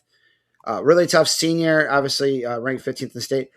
Harper Lee, a really good freshman. I thought he had some really good 8th grade results. Coming in at a higher weight can always be a little bit tougher for a freshman. Not that he's, a heavyweight, but 38 coming in there, and you're in a tough room. You had a state qualifier in front of him, and then Kokendorfer was at 44 a bunch too. Like I know he had some injuries too. He was out for a little bit, so getting your feet back under is huge. Like you're a freshman, you're trying to find your way at 138, and before last year, we only had a singular champ north of 130, and then we got 2 last year. But that could be an interesting match with the winner of either of those. I think that quarter bracket's a really good quarter bracket. Even the guy without a ranking next to him, Miles Carr, has been in and out of the rankings, been on the watch list for a long time. Yeah. So last quarter bracket, this should be a good one. Got number 28 in the state, number 4 in the semi-state. Number 1 in Rocco's heart. No, he has a friend named Dane. Wrong Dane. Oh, I thought he told me Dane Pippinger. I thought Dane Pippenger's out there throwing fastballs. No, oh yeah. He's a baseball player, so he obviously is a fan of anyone that plays baseball. Yes, that too. Braden Rice of Northfield Senior has had a pretty solid career for them. Jason Landers of Jay County, and Junior, and then number 13 the state, 3 in the semi-state, Noah Dove. East Side Dove is a nightmare to coach. He just any kind of if you want a dramatic match, it will be his matches will be dramatic. They are crazy. They're high scoring. He beat Henry Froat, or lost to Froat 19-7. A lot of points. Other losses to Douglas. He teched Braden Rice earlier in the year, so I do not think he's wrestled Pippinger, which is kind of surprising because they're kind of in the same. It could be Garrett Pebble from East Noble could be coaching against his old team. So a little bit of that should be a good one. Fortnite streamer Garrett Pebble. Yeah, he's the head coach at Eastside. I know. He wears a green suit, man. Yeah, they said the yellow suits this year. My man has some fashion, bro. I like it. That could be a really good match. Dove has had some really good wins. A couple of really talented sophomores, and like I said, like 4 wins going in the right direction. I know that our providing sponsor CWA Contenders, but I think they've done a really good job with some of the academies out there too to kind of get people opportunities to wrestle together and get better. So that could be a really good match for a ticket of a couple sophomores that'll be back next year too. Yep. 144, Keegan Hallis of Eastbrook, senior, undefeated. He has another tough freshman from Lakeland, Jezra Graber. The other matchup, number 6 and 7 in the semi-state, you have number 7, Parker Barnes of Bluffton. He's had some good sophomore. Jordan Rains of Homestead. Nightmare to rank, number 6 in the semi-state, 24 in the state. I know he got some interesting places of rankings here because you have Hallis ranked in the state higher, and you don't have Graber. This is where some disagreements are happening. Yeah, for sure. We've been known to disagree. So it's all right though. We like each other. Yeah. Jezzer. So let's start at the bottom part of that. Jordan Rains, incredibly talented. When he wrestles his match, I think he's incredibly hard to beat. But there's times I feel like he does wrestle the other people's matches, so that could be an interesting one right off the bat with that 6'7". We haven't even got to Andrew Wilson yet, and are dropping some 6'7s, right? Yes. But he had a tough loss to the Maryville kid, first round of Al Smith, and then wrestled all the way back and wrestled really well. And I think the Maryville kid, he ended up placing, the Maryville kid didn't. Jezra Graber has had some good wins. I know he had a win over Gabe Myers, I believe, and he's sleeper pick, man. We keep him on the down low. We don't talk about him. We just let him fly right under the radar. Kind of like Bruno. Yeah, he's like Bruno. Two Disney references. It's not even the Disney show, guys. Keegan Hallis, undefeated senior. Snuck in the rankings at the end. Obviously, Caleb and I had a disagreement there, but I feel like if you're undefeated and at that point and you've already been to semi-state at some point, I think that there's probably a good chance that you're pretty solid. And he's put himself in a good position here where he's going to be in the mix with all guys that have he's the lowest ranked semi-state wrestler and the lowest ranked state ranked wrestler in that bracket. So the 2 guys unranked. So should be a good quarter bracket there. Going down, you got Bryson Brossimer from Concord, senior, 31-4. Corbin Gosher of Wabash. Tanner Ellis of Columbia City, and number 21, Gabe Myers of Belmont. Brossimer, there's a little bit of a disagreement there in rankings, but that should be a good one. I do not see that they wrestled at the Al Smith, but Brossimer was in the semifinals, and Myers did not place, but kind of came out, had a good Al Smith and put his name out there that he's pretty solid. Yeah, I think that was one that was a surprising one because I think he had lost at the sectional the year before, right? He was like 0-2 or 1-2 at sectional. I think he was 0-2 at sectional.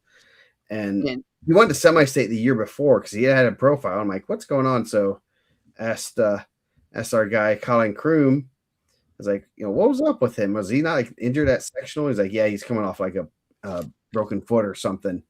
And like, okay, that makes sense because the kids had some solid wins during his career, some close matches at some of the ISWA events, and so I was Yeah. like that was definitely a one-off sectional last year, and running into the semifinals at Al Smith, that's not easy. No, and you know, he had some really good wins. I know he split with Dalton Robson there. Of his 4 losses, I don't know who his fourth is, but he has Peyton Hornsby. He lost to Aiden Amron Pratt 1-0, and then he lost to Dalton Robson on the flip back. But that's pretty good. Like those are good guys. And Robson obviously is eliminated now. He had a real tough regional draw. But I mean, Hornsby's a Fargo champ, and Amron Pratt's, I believe, a regional champ, right? So that'll be an interesting matchup there. And I think Tanner Ellis had a pretty solid.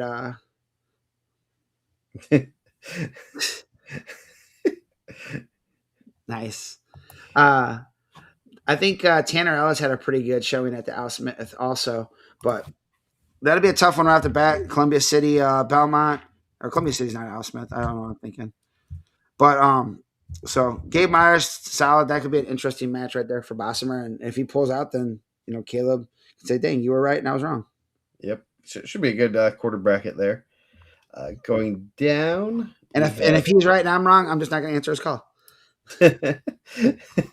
So Sam Mosier, returning 4th place finisher at state.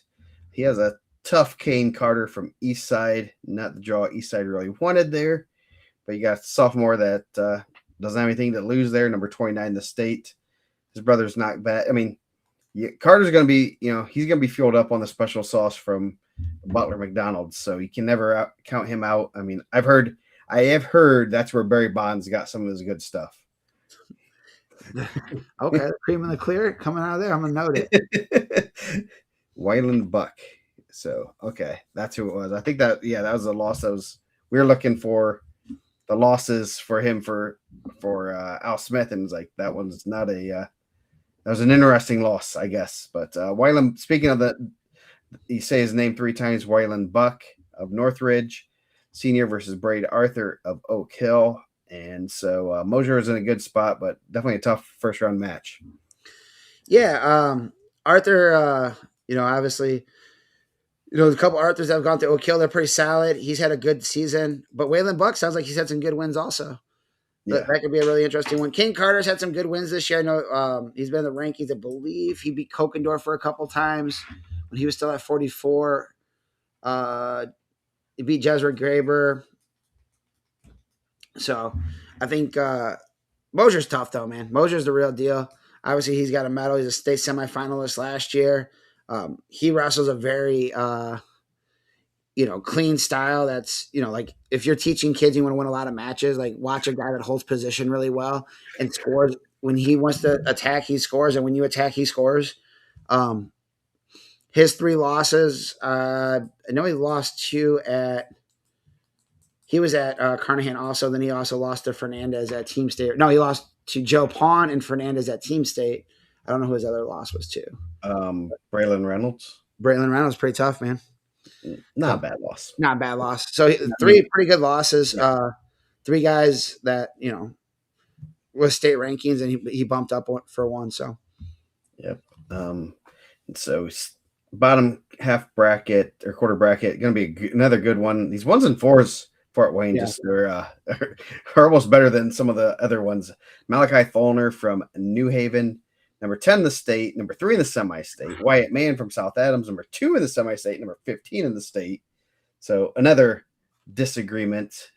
Again, Mike's going to have counseling with the other rankings guys to make sure we're on the same page. Man, we're going to have a group therapy session this offseason.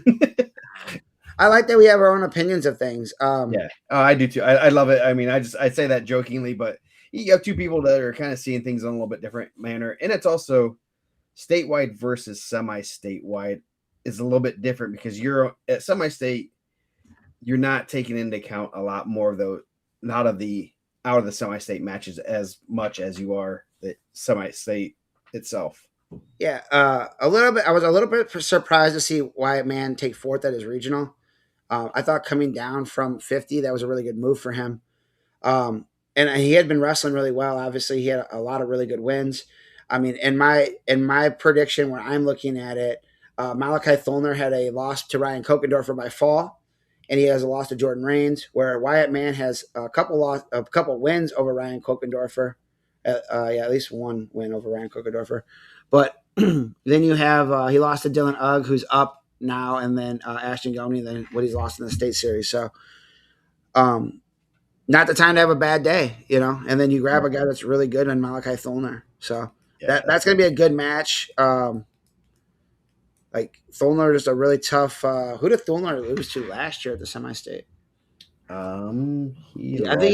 he had a tough match there too. He had a tough draw, right? Yeah, he lost to as we go down, Henry Farrow, Henry 11-5. Farrow. Yeah, so yeah, that could be another one that's going to be tough right off the bat. So those guys up and ready. Like you're going to have a little bit of time, but senior versus sophomore, and I'm sure New Haven's going to have him ready, and I'm sure South Adams going to have man ready. Yep, and then the bottom match, Tate Barlow, Northfield, 44-3. He has freshman Tatum Jones of Northwood. I think Jones been around a little bit, pretty solid freshman. Definitely can't overlook him, but should be a good match there. Yeah, and I think that could be a really interesting one too, where Barlow and I was defending the position of Caleb over my position on that, so I thought we had it flipped. Barlow 44-3, senior. That's gonna be tough too. I mean, like those guys could like wrestle that match and then have that little bit of relief and get ready to oh man, that was the match punch my ticket, and then you run into a guy that has 3 losses, one to King Carter, one to Luke Weaver, and I'm not sure his third loss is too, but not an easy draw by any means. Yeah. So 150 should be another good weight class. Lathan James, Huntington North, regional champ sophomore. Pretty good quarterback. Should be a good match here. He has Ashton Goni of Cowan, state qualifier last year as a freshman. Having some injuries, I believe, right now. Should be interesting to see how that how it works out there. What is that? I wonder how he beat Robinson. So that only had one loss going in this state series, and then defaulted for 4th last week. So hopefully he's able to wrestle. So that could be a good one. Obviously, he's pretty highly ranked in the state and the semi-state. Then you have Andrew 6767 Wilson of East Noble. He has Ryan Kokendorfer from Garrett Senior. Wrestled real well last week, eventually lost from the previous week.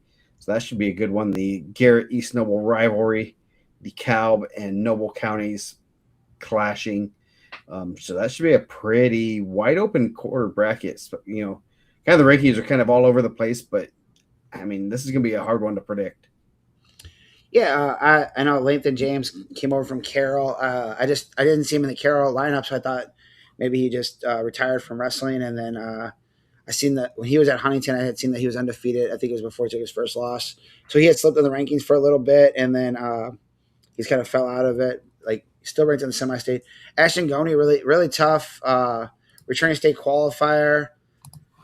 Tough room, but like you said, when you default that 3rd and 4th place match, you don't always put yourself in a good position. And then of the other champs that wasn't in his regional, like maybe I don't know where they feel at like that was the right fit for them. Maybe that's it. And then Andrew Wilson's had a really good season his junior year. Has had a good Spartan Classic. Ryan Kokendorfer is really good though. I think I've asked you. I know Caleb left him off the last semi-state ranking. And before I did the last state ranking, I kind of asked, do I put him in there? I know, I don't always disagree with Caleb, but I've seen him wrestle well. And I think that's the hard part is, when I've seen him, I see he's taken some losses too. But when I've seen him, I thought he's wrestled well. And I thought he wrestled really well at Team State against Ryan Hall. Or not Ryan Hall, but Carter Hall. And I remember thinking dude, who's just mopping the mat with Carter Hall? Because I think he didn't win it by tech. And Carter Hall doesn't get beat up a lot. And I was like, oh, that's Kokendorfer. And I seen him at Al Smith where he was in a tough match. He kind of, I think he got DQ'd on, a tough call last year. But it'll be interesting to see how that goes. I Yeah, wouldn't be shocked to see Kokendorfer punch a ticket there, honestly. he's the one that when he's wrestling his match, um, he's pretty solid. He's gonna do some damage. It just depends on, like I said, he avenged the loss. A totally different match between 2 weeks before the sectional and regional, and it's like, oh, that it was just night and day. So, maybe he's wrestling a little bit better now. I mean, they're kids. They're up and down. So once they get going in a good direction, just keep them going that way. Yep. So next quarter bracket, got 2 state qualifiers possibly meeting up. Dylan Ogg of Adams Central, 39-2 on the year. He has number 10 in the semi-state, David Nito of Kokomo, Branson Sykes of Carroll, Fort Wayne, or just Carroll. Just Carroll. He has a state qualifier, Kevin Tom, qualifier last year. He's 23-4, so really good quarter bracket here with 3 ranked guys. Yeah, Nito's had some good wins too. Looking at some of the guys when I was doing the rankings, he had some wins over some ranked guys or guys who were right in the cusp of being ranked. But yeah, you have 2 guys that had punched tickets before. That'll be an interesting matchup because I think those guys kind of have styles that contrast a little bit too. Yeah, Kevin Tom, not in the final state rankings, but he's also Andrew 6767 Wilson, beat him back at regional. So has a couple other good wins. He DMP'd at Al Smith, right? Yeah. So bottom bracket, Dallas Davidson, Angola, another returning state qualifier in this bracket. He has Braden Gerke of Eastside Junior, 35-10. And then 2 guys with state rankings, Caden Jones, Oak Hill, number 26, and returning state qualifier, Wyatt Hoppus from Yorktown, 18-4. Another it should be a really good match there. I wonder if they wrestled last year. Yeah, Caden Jones had a really good. He might have been undefeated going to the state tournament too. And Oak Hill always has some guys that they don't hear. I don't know. I don't hear a lot about Oak Hill all through the season, and then come state tournament time, you're like, oh, like that guy's pretty good. And that was kind of Caden Jones this year. Wyatt Hoppus, really good wrestler. Does he dye his hair like green or something? Yeah. He always has his hair dyed. He has unique hairstyles. So that could be a really good one. Obviously, you have 6 combined losses in that first match, and then Dallas Davison, 36-1 senior state qualifier. So you're gonna have a pair of state qualifiers in back-to-back brackets, possibly contending for a ticket to go back to Indy. Yep, another matchup there, and then the bottom quarter bracket, Ian Hutchison from Homestead having a real good senior year, 33-7. He has Cameron Moyer from Jimtown, another senior. Sam Wolpert of Belmont, another senior, number 24 in the state, and then Owen Tolley from Eastern Greentown, another of Eastern Greentown, Pekin. Can we get more unique names? Number 11, the semi-state, with only 3 losses on the year so far.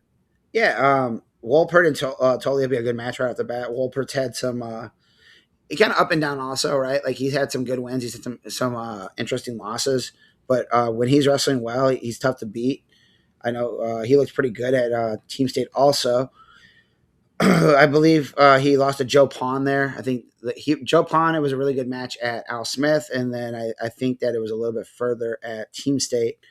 Ian Hutchinson, I thought of all the Homestead guys, and I could be completely off base just looking at results, I thought he was one of the more improved guys from last year. Mm-hmm. I thought he was a guy that has wrestled really well, and I thought he wrestled well at Center Grove. I thought he's wrestled well the entire year because I thought he had some pretty solid wins there. He lost to Vanderloo Garten, lost to Dylan Lane. He beat Davison earlier in the year. Lost to Grady from Lawrence North, and then had a real good Al Smith. Beat Tappy. Lost to Malone twice. Lost to Kirkpatrick. He's had a real good schedule, but he's wrestled real well. Well, man, he has 12 notable wins just in the season before state tournament. 2, 4, 6, 8, 10, 12, 14, 15 notable wins, notable matches.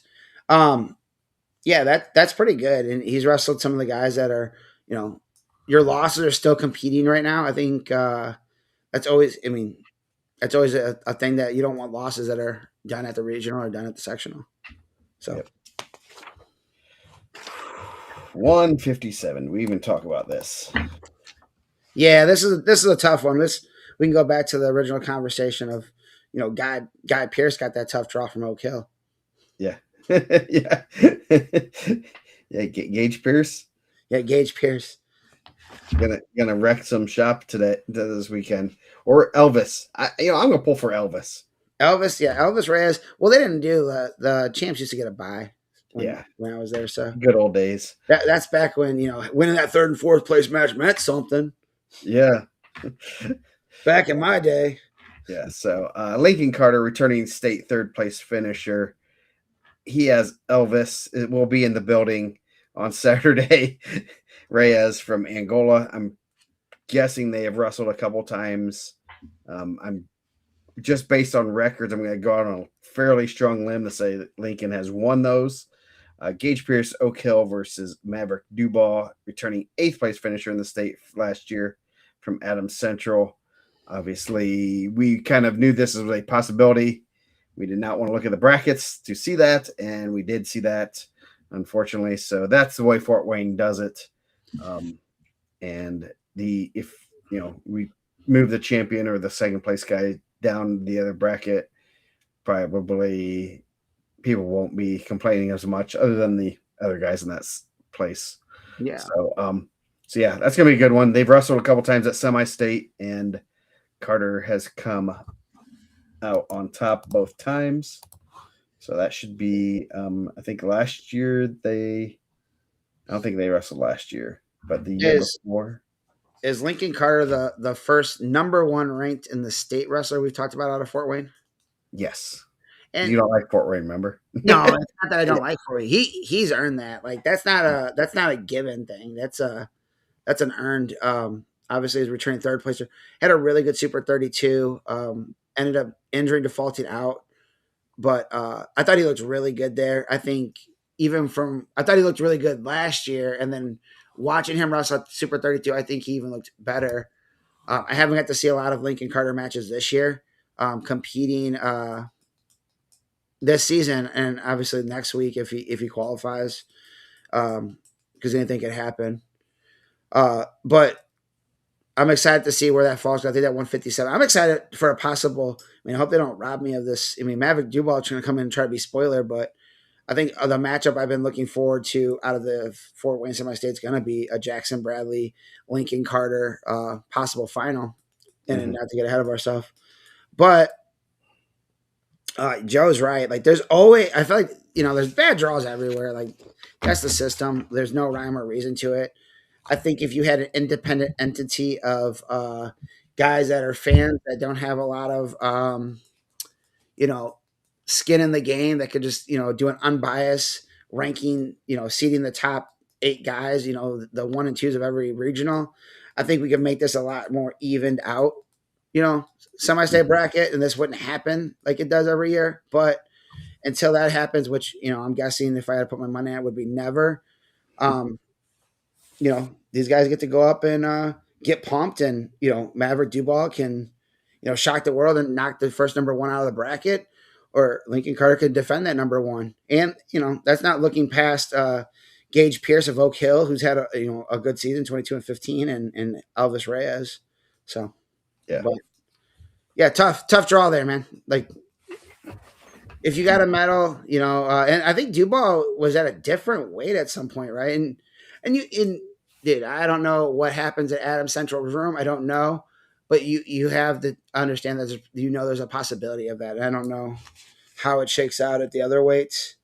But there's some pretty solid guys at 50, 57, 65. So yeah, that's you can't really. 75 is pretty solid too. So you really don't. You're kind of stuck. Someone's gonna have to bite the bullet and go up against someone like Jackson Bradley. Yep. And that's, and then it is what it is. That's the path that's out there. So if I was channeling my inner IHSAA and we sent an email and the response would be, well, you got to beat them all anyways. You do a single champ anyways. So You know, So yeah, if we seeded the champs, obviously Carter would be 1, Bradley would be 2. So I don't know how you'd put the 2 and 3s from the other ones, but there is a possibility that that match could be there too. I did I did it for East Chicago. It didn't get as much buzz as I thought it would. Also, Triple B's post didn't get as much buzz as I thought it would too. But you know, the forum's the forum, man. You can go to social media and say whatever you want, and Joe can't, you know, ban you or, you know, you can't control what you say. But I just did 1, 2, and then like put the 2s on the other side, so it wasn't like super crazy. So if that were the case here, if you just did the 4s, Lincoln would be 1, Bradley would be 2. Like obviously, there's no criteria. I don't know what the criteria would be between Blake Roberts and Evan Oglesby, but I would assume the 1s and the 2s and all the champs are seated right. But then I would probably drop the 2 from Jimtown into the bracket with Bradley, and the 2 from Peru into the bracket with Carter, and then you would have Duval and Roberts, and you know, whoever's the you know, Xander Martin of Garrett probably down with Oglesby. Yeah, But they're not they're not really doing that with us. They didn't ask us our opinion. Joe gets to have a little bit more of a voice because he'll be on the state bracket show on Sunday. yes, But it's an unfortunate thing. It sucks. It happens every year. Now, is it the most egregious one I've ever seen? No. Like, and I think that's the thing is like we get up in arms. Like, I know a lot of people, a lot of the old timers, because all the kids are in bed. Like that Dan Jankowski and Robert Rossbottom one was probably pretty egregious. You got a state champ and a state runner up, yeah, wrestling for a ticket. That's brutal. And I think Jankowski had lost in overtime the year before. And you're wrestling for a ticket to go to state. That's pretty tough, man. Like that might be the most egregious. And if they weren't trying to do wrestlebacks then, that was what, 25 years ago, yeah. 27 years ago, maybe. So, man, we got some chat going crazy here, talking about Pepple and Carter going at it. So anyway, next quarter bracket: Blake Roberts, Jimtown Jr., 28 and 8. Blake Pearl from Concordia. Charlie Ferrote, another Ferrote in the Belmont lineup, and number 28 in the state, number 5 in the semi-state. Patrick Flowers, so 5 and 6. I'm guessing they have wrestled, but he pinned Ferrote and decision over Ferrote. So will the third time be the charm for Ferrote? Interesting quarter bracket here. Definitely a wide open one with a 5, 6, and 2 unranked guys. Did Blake Roberts wrestled at Al Smith, correct? I believe so, yes. I thought he placed. I thought he placed 2. That's what I was going to ask. That was my next question. Let's see. We have this thing called There's a website for that. It's called USA Bracketing. No, he DNP'd. Lost to Vanderloo Guerin, beat Trent Vince, beat Ellis McAllister, and then lost to Charles Ferrote. So, Tech Fall. Interesting. So, yeah, I mean, other people's misfortune, all the people that are sad about the Duval Carter matchup, I'm guessing Charles Ferrote and Patrick Flowers, probably not as sad. No, they're not. they're probably hitting me with the what the coaches tell me when I ask them about wrestlebacks. Like, it's happened to us before, so we're taking the win. So that'll be an interesting match. Obviously, Flowers has been the favorite there, and if Ferrote, you know, gets past Flowers, or Flowers gets past Ferrote, like Flowers has to have a little bit of confidence if he texts, you know, Blake Roberts. But that was also 2 months ago. Yep. So going down, Jackson Bradley, number 2 in the state, number 1 in AJ Bradley's rankings, though. 3-time state medalist, having a real good career. I believe he's going to Purdue. Evan Williams of Eastern Greentown, Eastern Pekin. We'll talk about tomorrow. Alex Diaz Ruiz from Goshen, number 8 in the semi-state, and number 11 in the semi-state, Xander Martin of Garrett, who has 11 losses, and I think all of them are on his profile. I don't know if he does have one good win on his profile. Come on, Nick, we gotta get him a couple more wins. Who's a good win? Shout him out, bro. He has 1, 2, man, that looks bad. Come on, Nick, we need to get some wins on that profile. He's tough. He's solid. He'll get after it. He scraps. he's probably he's wrestled Lincoln Carter for the past few weeks, and finally like I'm gonna be opposite side of him, and then he gets Jackson Bradley. Just If he wrestles Lincoln Carter this week, he's going to be pretty excited. yeah, yes, yeah. He'll probably No one's gonna complain if they wrestle Lincoln Carter. Nick Duke hung out with Evan Williams in college. Evan Williams, the whiskey maker. So you can tell he's from Marion. Yeah, I think that'd be a tough, that'd be an interesting first round match. Obviously, 8 in the semi-state, 11 in the semi-state, Martin and Ruiz. And then, there was conversation after the Carnahan to move Jackson Bradley possibly to 1. Mm-hmm. And, obviously I talked to you about it. Like, that was one of those things. Like he had a win over Parker Reynolds there. He had a win over Deacon Dressler. And it was like, man, those are really good wins. And he lost to a kid from Dundee, right? Mm-hmm. And it was and that kid's really good too. But obviously Carter was undefeated, and I was like, let's just roll with it. We'll put them 1 and 2, and eventually they'll work it out. So possibly this could be the weekend they work it out, and if the rankings hold up, that could be back-to-back weekends under the lights. You guys do Spotlight at Fort Wayne? They have kind of dimmed the lights a little bit.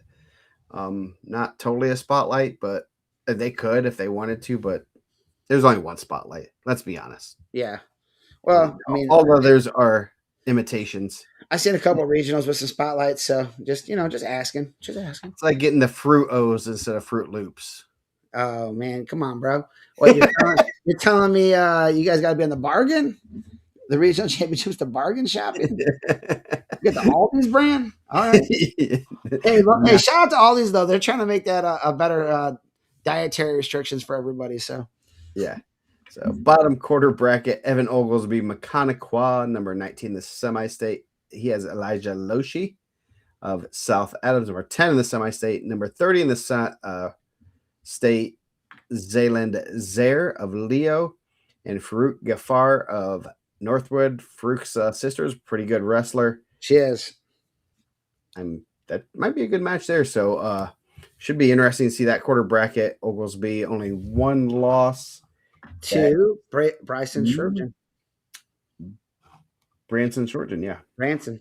Zealand Zaires had some really good wins too. So I was a guy that when I was putting people into the rankings, I kept seeing his name, so it snuck him into the rankings that last one. That'd be a good first round match though, Farouk Gafar. Having a solid year, 26-10. Like but you said, like you probably got a scrap at the house. His sister's extra good. My sisters weren't good at wrestling, so I don't know how that is. But that'd be a tough one. And then Evans Oglesby's had a really good year. 31-1, obviously his 1 loss we'll talk about in the next page, right? And put himself in a good spot. I mean, you got 7 and 10 in your bracket, but when you're number 4, the rankings are on your side. Yeah. So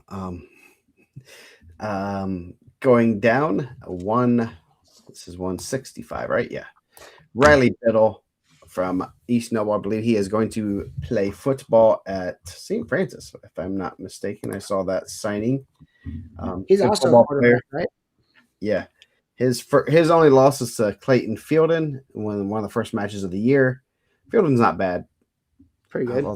Yeah. So that was up a weight. He has Brinkston Jones of Cass. Austin Manley of Belmont has Noah Bowser of Carroll. Bowser won the previous matchup.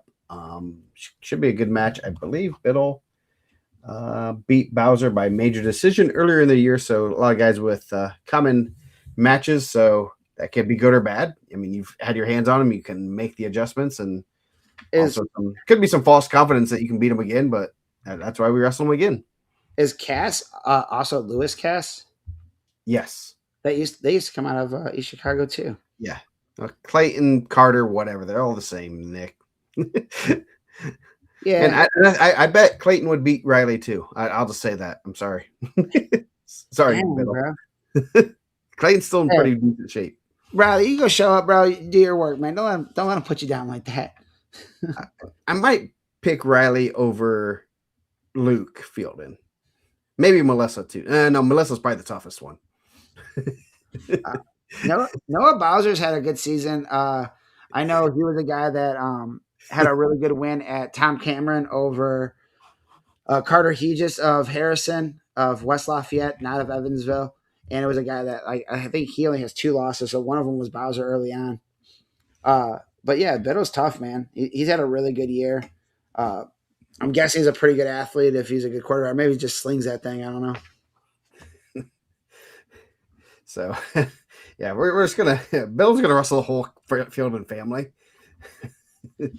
So, going down, you got Sean Caldwell from Marion, senior, 35-2, number 3 in the semi-state. His losses are to Ashton Hahn and Ayashola.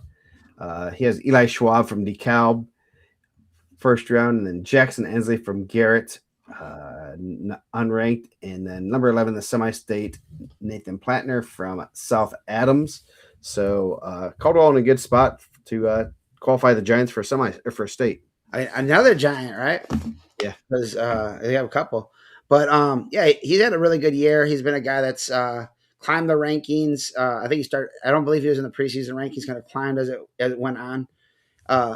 Those are 2 good losses. I mean, we talked about not worrying about being undefeated, and he's had some really good wins, and you know, lost a couple tough guys, but 13 in the state, 3 in the semi-state. I think he's put himself in a good spot. Eli Schwab sounds like a guy I want to invest my money. I don't know if he does or not, but his parents set him up for success. Yeah. If you want a job at Cliffs, man, you come intern. Eli Schwab, that sounds like a guy I want to work. Jackson Enley of Garrett and Plattner, that should be a good one right off the bat for those guys. And then, obviously getting to that ticket round is going to be huge, but, Caldwell's probably going to be the favorite there. I would say something about Ensley, but we'll keep that off the air.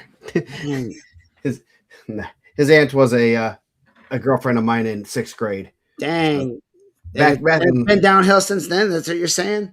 Yeah. Life's been, no. You could have had all this Indiana Mat gear. Like, what was she thinking? Yeah, I know. She could have lived the life of the queen of Indiana Mat. Now, my current wife has that, so she gets all the Indiana Mat gear. I mean, that's why she married me. She's like, man, you have a bunch of gear. So it's all that stuff. So bottom half bracket, Nolan Winokur, Fort Wayne Concordia, Lutheran, having a real good junior year. 3 losses on the year. Hopefully we have a couple of them. Strickland and Caden Roberts. I do not know who the other one is. Beating Bowser the past couple of weeks. I've seen Bowser wrestle a lot. He's obviously a senior from Carroll. Controlled both matches and put himself in a pretty solid spot. He has Raynon Dubois from West Dell, Moses Howard from Wawasee, number 8 in the semi-state. He will have number 18 in the state. Adrian Hahn of Wabash, having a pretty good sophomore year, 40-5.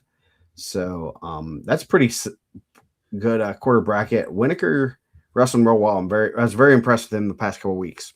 Yeah, shout out to Winokur, regional champ, unranked, ranked in the semi-state. All 4 guys in that quarter bracket ranked in the semi-state. So, and it's kind of seeded out how obviously you wouldn't, you mix it up a little bit, but yeah, that could be an interesting one. Hahn's had a really good season for Wabash. He's had some good wins in the offseason also. So, but I haven't seen Winokur, so I take your word for it. Yeah. So I have him losing to, so I only have I have 5 losses. He's lost to Beck twice. Caldwell, Beck 3 times. Jeez. Yeah. I would say twice. So he's probably happy Beck's not at the Fort Wayne semi-state anymore. Yes. So Brayson Shortgen, Adams Central, number 5 in the state, number 1 in the semi-state, only 1 loss. That is to Jacob Cole. He has Devin Meineke. I'm sure you probably remember his dad that was wrestling back in the early 2000s.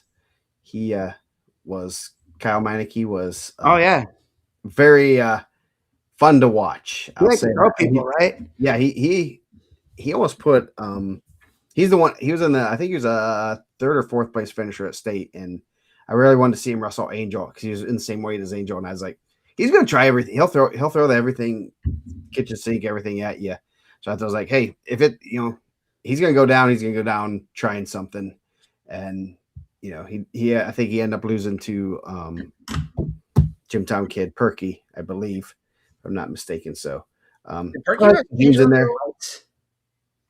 or not, or no, Perky wrestled. Angel in the No, quarter. no, he lost to the Yorktown kid. He lost to the Yorktown kid in the semis. So Meineke did. So that was back in the good old days when you had 3 Fort Wayne guys in the semis. Yeah. Trying to take out Angel Escobedo. Angel had some good success against Fort Wayne. I think he had good success against everyone. The rest of the state. There wasn't a portion of the state he didn't have success against. So the bottom match, Corbin Kalhofer from Huntington North, Porter Kleberg from Central Noble, only a junior. Kleberg seems like he's been around for a while. Could have 5-22 there. Shortgen was a state qualifier last year. Yeah, I think that was a nice little rundown memory lane for Devin Meineke. That like his dad had to wrestle pretty low if he was getting Angel. Back then Angel's never over 135, right? Yeah. So it looks like the son's a little bit bigger. It's 30 pounds bigger, but that could be that'd be an interesting match. But Shorten's tough, man. He's really tough. Kohlhofer and Kleberg, like you said, man, he's been around forever. Like I feel like he's been in the mix. I know he's been in the semi-state rankings for a long time. He's been like on the state watch list, and I'm actually shocked right now that he's a junior. I'm not going to say that it's wrong because I've been corrected the last couple times, but that could be a good match, 22-5. Yep. They like the random mentions of names. Yeah. I was just looking up Meineke. He lost to Eric Johnson. I knew it was an Eric. 12-10 from He was Yorktown kid, right? Yeah. I knew there was an Eric, but I didn't. Was that 35? Yeah. 130. 130. Yep. He was a qualifier, lost to some Matt Coughlin guy his freshman or his junior year, and then got 4th. Back when Columbia City was a powerhouse. Yeah, they had some dudes, man. Yeah. The Blank Culp Meineke. I think they were Thunder and Lightning, if I'm not mistaken. So 175. This is gonna be a great weight class. Man, that top quarter bracket's gonna be fun. Yeah. Wesley Hendrickson, undefeated senior from Winchester, following the great Winchester greats like Adam Chalfant. He has Elazar Engelmeyer from Goshen, sophomore. Paul Woods, another one with a dad that's pretty darn good at wrestling. And Remington Kressel, his brother's pretty good at wrestling. So I don't know if Hendrickson has any family lineage of wrestling or Engelmeyer does, but so some good matches there. You got 11, 16, and 29. Looks like everyone lined up well with you and Caleb, so that should be a good quarter. Yeah, Hendrickson had a really good IPO. I know he had some big wins. I was surprised to see him go down from 90, but obviously regional champs put himself in a good spot here. Paul Woods and Remington Kressel. I think Kressel got added late. He had some good wins down the stretch. That'll be a good match right off the bat. To see who gets to that ticker round match. Couple really tough juniors going at it. Yeah, Kressel, I don't have one of his losses, but he's also Litchfield and Gall 3 times. Paul Woods, he is number 8. He has a loss to Adams and Jemison, so I don't know who the other loss is to. Next quarter bracket, really good match. Another good one. Jacob B. Miller of Concord, Junior Owen Shane of Belmont. Belmont qualifying 12 for semi-state. That, shout out to the Braves, man. So then you got number 25 and number 27, 6 and 7 in the semi-state. August Adams Carroll versus Christian Jemison of Huntington North. Jemison from Huntington North. So that should be a good one. Both have identical records. Someone's not going to have an identical record after this match, so it should be a good one. They have not seen each other. Yeah, both of the guys with state rankings and semi-state rankings in that bottom quarter bracket in there. Yeah. With the top guys not having any kind of ranking. But that'll be a good match. August Adams has had some really good wins this year, and Jemison, obviously, we just talked about, has had some really good wins. So Yeah, they only caught they both wrestled Woods. Jemison is 1-1 with Woods, and uh, Adams beat him 14-0 last week. So I would say favor Adams. Obviously, rankings wise, that's where it's at, but should be a good one there. and I mean, not to shout out Jemison, but uh, doesn't always work like that. Just because someone beat someone, that you lost to, doesn't necessarily mean that they're going to beat you. Yep. Transitive properties of wrestling doesn't always work like that. But I do feel like it's something that we can work off of. But I think August Adams had a really good season. Mm-hmm. Yeah. So going down bottom half bracket's gonna be pretty good too. Elijah Gall undefeated, number 2 in the semi-state, number 8 in the state. He has a Q Hunter of Snyder, sophomore, had some good wins. Snyder kids they're gonna come out and scrap. It could be a good one. I mean, when you have the power of the general, anything can happen. Ashton Hahn of Northwood and Xander Schwartz of Adams Central, two guys 9-10 in the semi-state, so that should be a good match. Gall's really good, having a real good. Is he only a junior? Yep. Or is it? Okay, I was thinking he was a senior. So, and I know we had some grade issues on these brackets, so it's making me question things at times on these brackets. Man, so Ashton Hahn, I feel like is a guy that's been around for a long time too. I know he had a really good middle school state when he was coming in, so he's kind of been in the mix. He's had some good Al Smiths. I don't know if he's ever. I don't know how his semi-states have gone. Like obviously he hasn't qualified, but really really tough. I think he's a pretty big, strong, athletic kid. And then Xander Schwartz I haven't seen, but he's in a really tough Adams Central's room, and I'm sure 37-4 with the schedule they wrestle. That's pretty good. Elijah Gall was almost the reason that me and Caleb broke up last year. We were at ends. I don't know why that became my guy, but I know he had a really good youth career coming into high school, and then he had a really good year last year. He's had some huge wins, and for some reason Caleb wanted to talk a bunch of trash anytime that he did well or didn't do well, and maybe I was a year ahead of him, where I had him maybe higher last year and just was a year ahead of that, but he's having a really good season. And I hope that he wins state at 175, and I hope he texts his way through, because I will talk the most shit to Caleb, because man, he was for no reason whatsoever, because I've never talked trash to him about anything, and I don't know why he felt like that was the mountain to die on.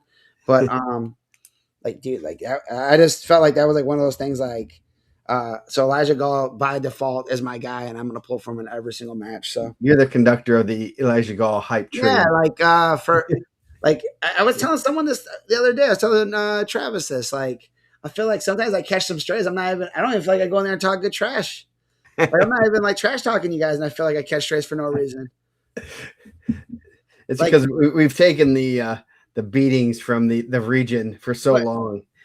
But man, I feel like that's one of those things. I don't even say nothing bad.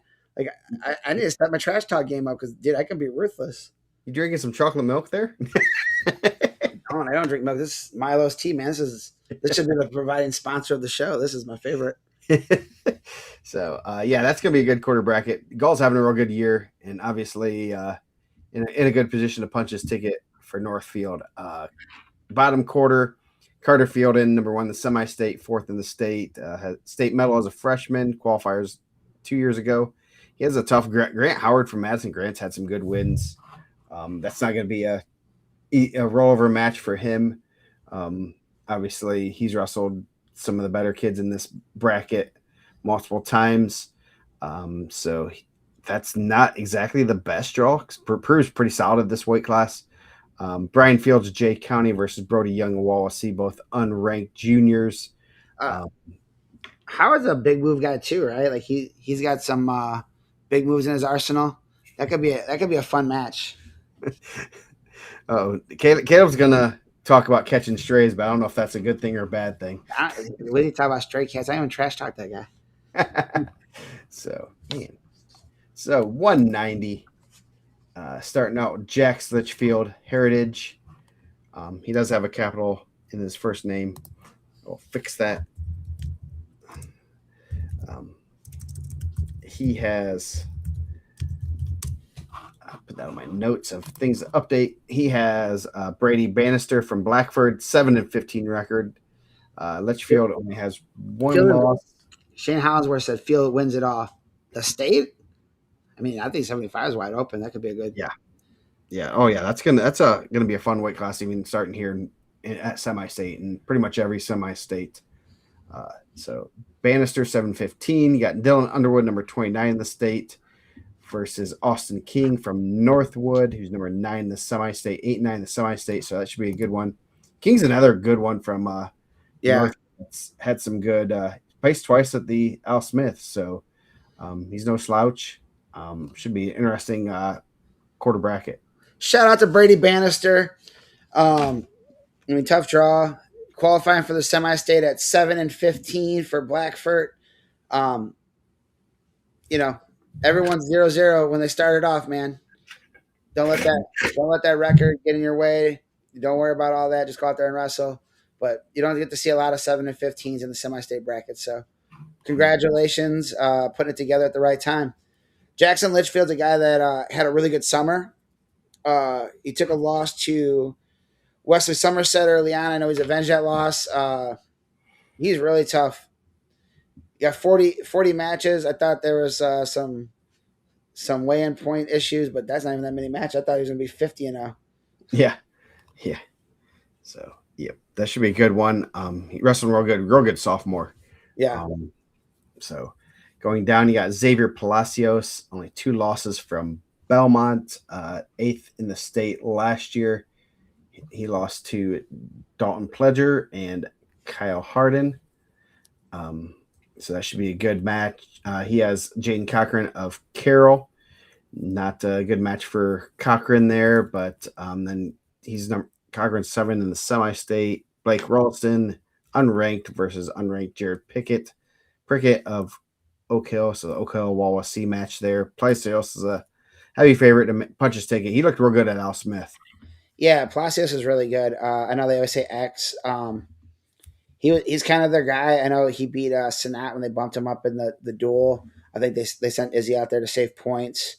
Super athletic, 190, can score points.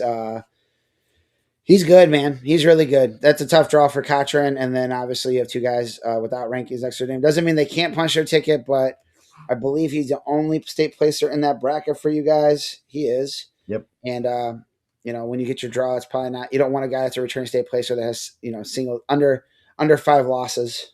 Yep. And they wrestle a pretty good schedule too. So they do. Going down bottom half bracket, you got Jordan Simon, North Miami, 39-2, number 14 in the state. He lost to Litchfield, and I do not know who the other losses to. He has Owen Scholl, freshman from Angola, Landon Smith from Whitco. There's 2 Landon Smiths still left. Both of them on schools that have W's. Yes, Whiteland and Whitco, and one is at 106, one is at 190. Screwing up my brackets, I'm going to tell you that much. And then West Somerset from South Adams Jr.,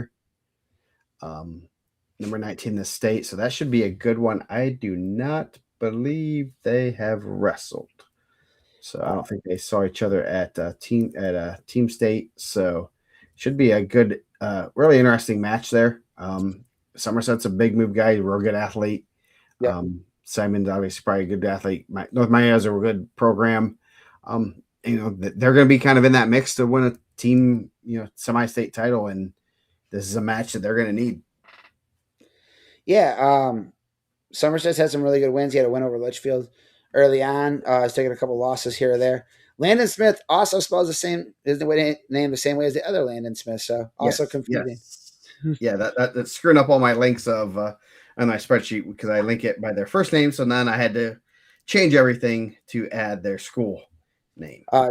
Jordan Simon, kind of that throwback, right? Like it used to be when you have some smaller schools, you would have 2 guys close to in weight, and they would be able to train together. And you have Hartley Hoover and Jordan Simon, so those guys are able to, a little bit of a throwback to those old, Bluffton, Ben Sprunger, and Who was the other guy? Ben Sprunger and Sprunger and geez, I see his name. He's the coach there now.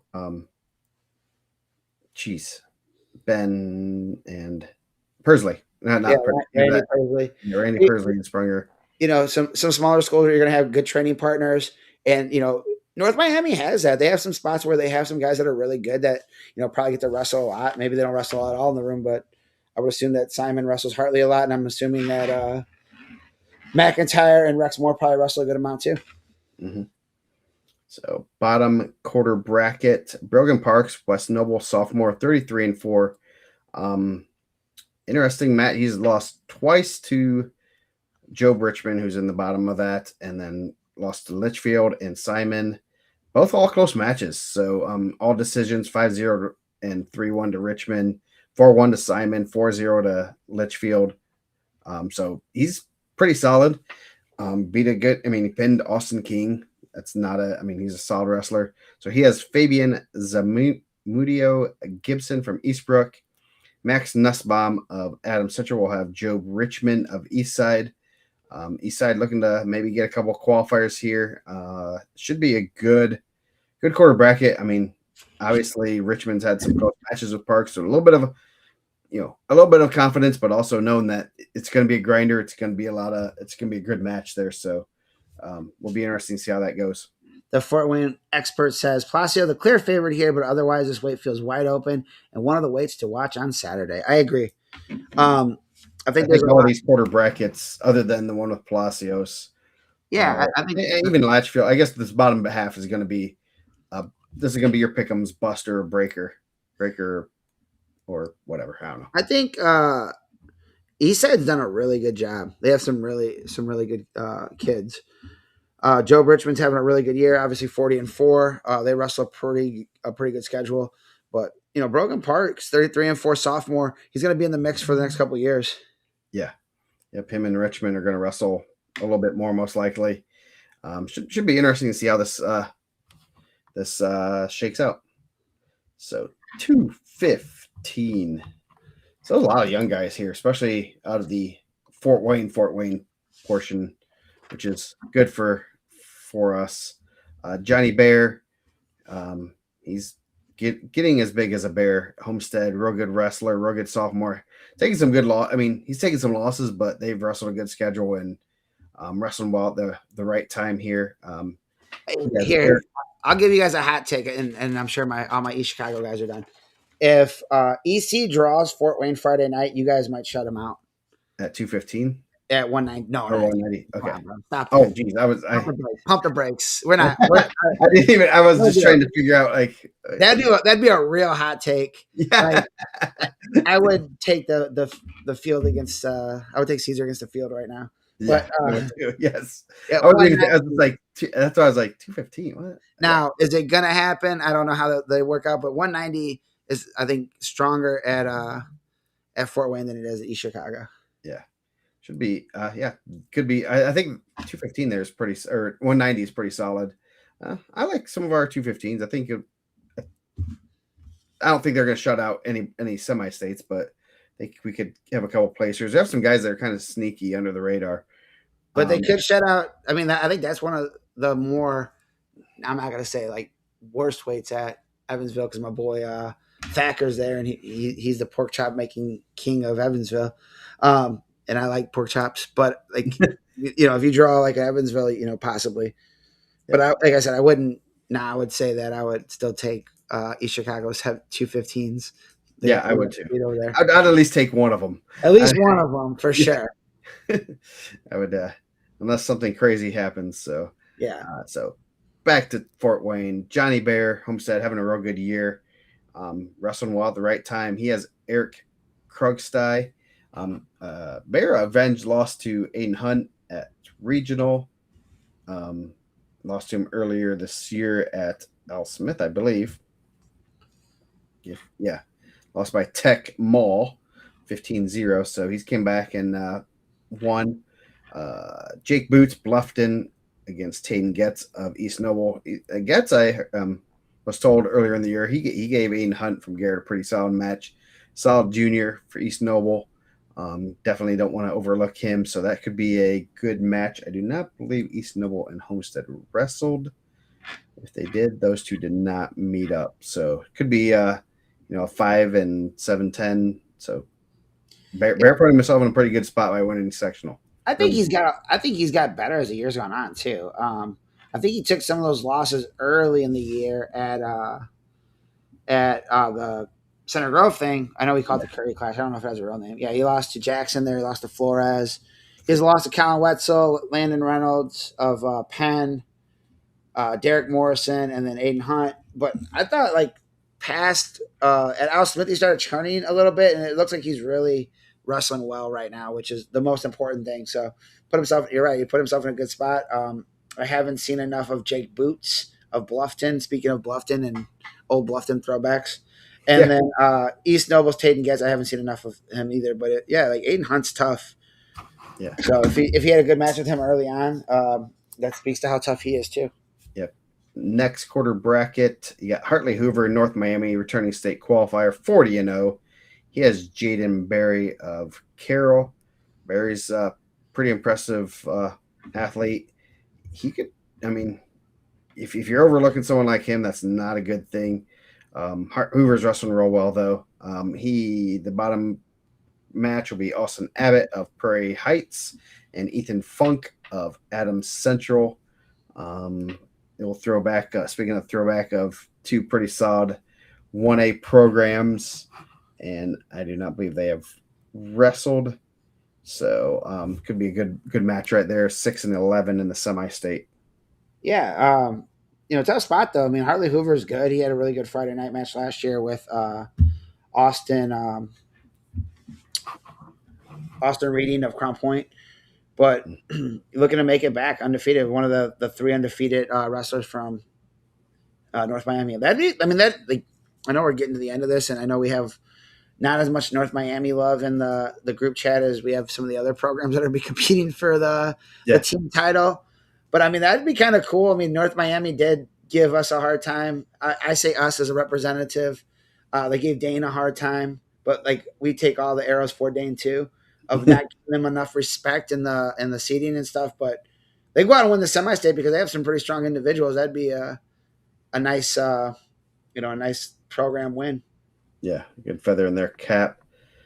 Bottom half bracket, returning state qualifier, Derek Morrison, Wawa C. He has Alan Ortiz, who I think he spent a lot of time in the rankings. I don't know who he beat, but you and Caleb have loved him for many a years. I think he's been in the rankings for at least 5 years.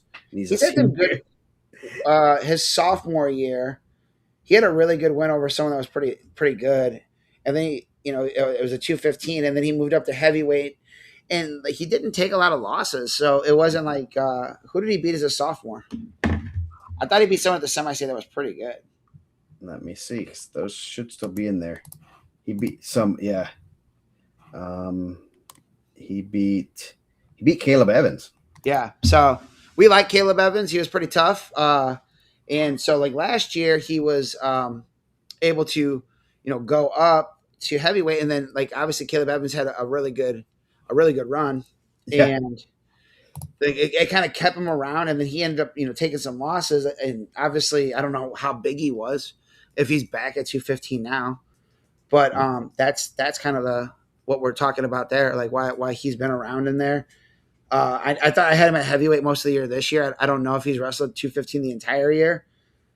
But I mean, obviously you beat Caleb Evans. Don't count him out. He's had some success in that building. But I mean, Derek Morrison's tough. He's a goer, man. Yeah.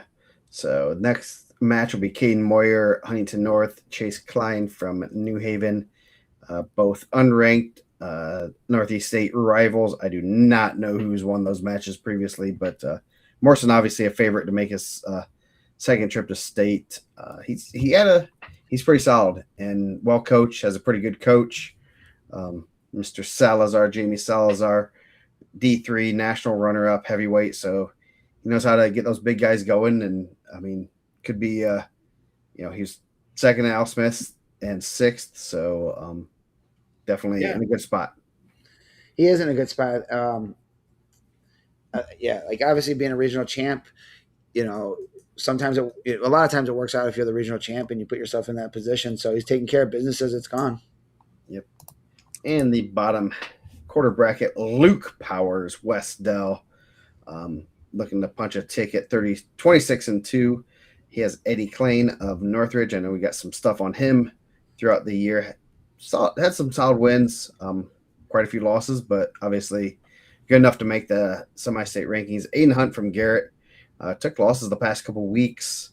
Lost to Barry, then lost to Hunt or the Bear. So that should be, he's in a pretty solid spot. He's been wrestling well all season. He has Ryland Turner of Northfield. Could be a really good match between Powers and Hunt. I have never seen Powers, so it should be interesting to see how that shakes out. And I know we've talked about it before. Hunt's a pinner, man, and that was one of the things when we talked about the Hanover and Garrett duel is just like Garrett, like Hanover's guys where they were good are good, and where Garrett's guys are good, they're going to get bonuses. And he's a guy that gets a lot of bonus point wins. Eddie Klein is a guy that had some really good wins on some guys in the bottom part of the rankings, but he's had some weird losses too. So, I mean, it might just be one of those things. He's a little bit younger, junior. He's going to, probably maybe a year away of that. But, obviously he's going to be in the mix. But I know when I was putting in some of the results and kind of looking, Klein kept coming up as some of those guys. And I think he had a win over Morrison, right? Mm-hmm. Yeah. And I think that was Morrison's first loss. And then Luke Power, one of the coolest names, man, honestly. So his other loss is to Dwayne Harvey of Clinton Central. So I don't know if that was kind of a fluke. Yeah. So Luke Powers, like Aiden Hunt stuff. That'll be an interesting match, 17-9. But it seems like the bracket worked out pretty well here. Mm-hmm. And the Westdale hasn't had a state qualifier since 2004, so it'd be good to see them, get a qualifier again. Obviously, Garrett's looking to get a punch a ticket and maybe even get to the finals right there, which would be huge for team points. Man, when we don't have a state qualifier for a long time, we should have to look up what was the number one song in February 2004. Yeah. You start on this bracket. I'm going to look up the number one song in February 2004. So we're going to start off heavyweight Isaiah Kuhlman, returning state placer, two-time qualifier, fifth place last year, undefeated. He has Corbin Buck, Yorktown, 16-15. They'll get the winner of Hayden Dillinger from Western and Lucas Lenzo. Banger, too. The number one song in February 2004. You know what it was? Were you still oh, come on, man. Were you still in the club then? Were you still out there with the dancing shoes? I was still frequent. I went frequently team them, but I was going there every so often. That's back when you had the fro or what? You had a little bit of fro going? I had hair. I know. I seen you post the Pick'ems link today or yesterday. I was like, dang, man, Joe's just going to hold on that picture forever. Yes, I am. The number one song in February 2004, Billboard Top 100, Slow Jams by Twista and Kanye West. Oh, nice. My pick to be Super Bowl halftime show next year, Kanye West.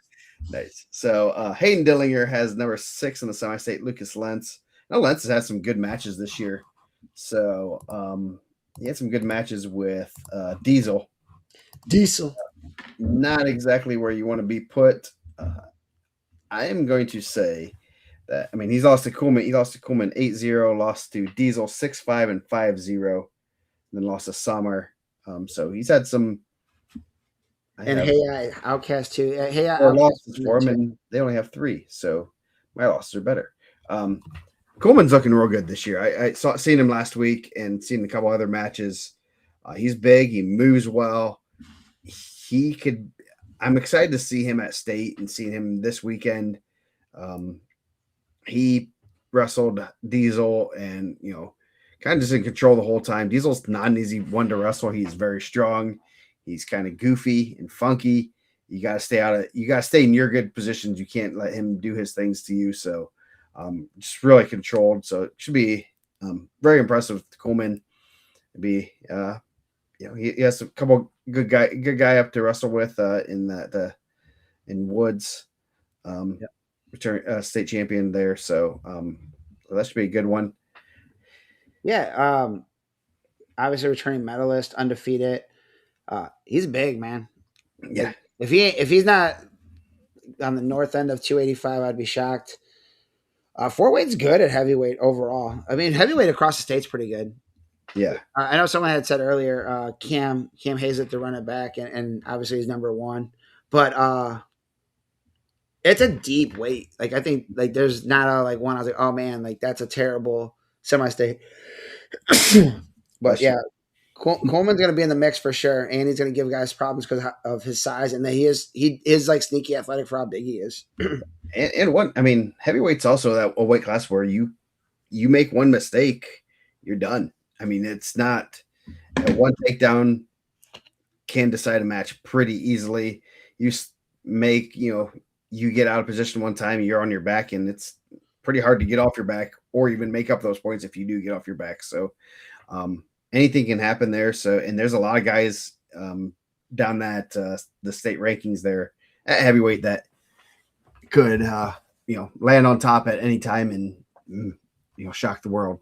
Yeah, I think what did Hazlett hit him with last year in the quarterfinal? He hit like a boot scoot or a sweep single, Yeah. like just and like Hazlett moves well for a big guy. Yeah. So, Obviously, he did a backflip into the splits. yeah, and Mike's gonna duplicate this year. This week. Man, the splits part I can get is the backflip. Nice. So going down next quarter bracket, Grady Baker, Belmont having a real good senior year. A lot of good losses, I guess. I don't want to say you ever have any good losses, but if you look at those losses, it's all pretty solid wrestlers. He has Braxton Vault of Columbia City, some Northeast 8 rivalry there. Vault freshman qualified for semi-state. At heavyweight, that's pretty impressive. That's one obviously you're gonna he got a profile. He has a profile. We do not have his all 15 losses in there yet, but that's one to kind of circle and say, hey, this guy's gonna be pretty solid in the next few years. And a lot of these guys will graduate and he'll be filled right in as one of the better guys. Lucas Campbell Fremont, another young guy, sophomore, junior, Kale Dunphy of Northfield. Baker's having a real good year, moves really well, stays in a real good position, and will capitalize on your mistakes. Yeah, I know. When I was on the High School Wrestling Weekly presented week by Hager Hirsch and Zelt, presented at the Double Eagle over the phone though, not at the actual Double Eagle. They told me I was way too low on Grady Baker. I know he took a bad loss early on to the Laporte kid, who I think he's out now, which kind of like moved him down, moved the Laporte kid up, and then obviously the Laporte kid had dropped some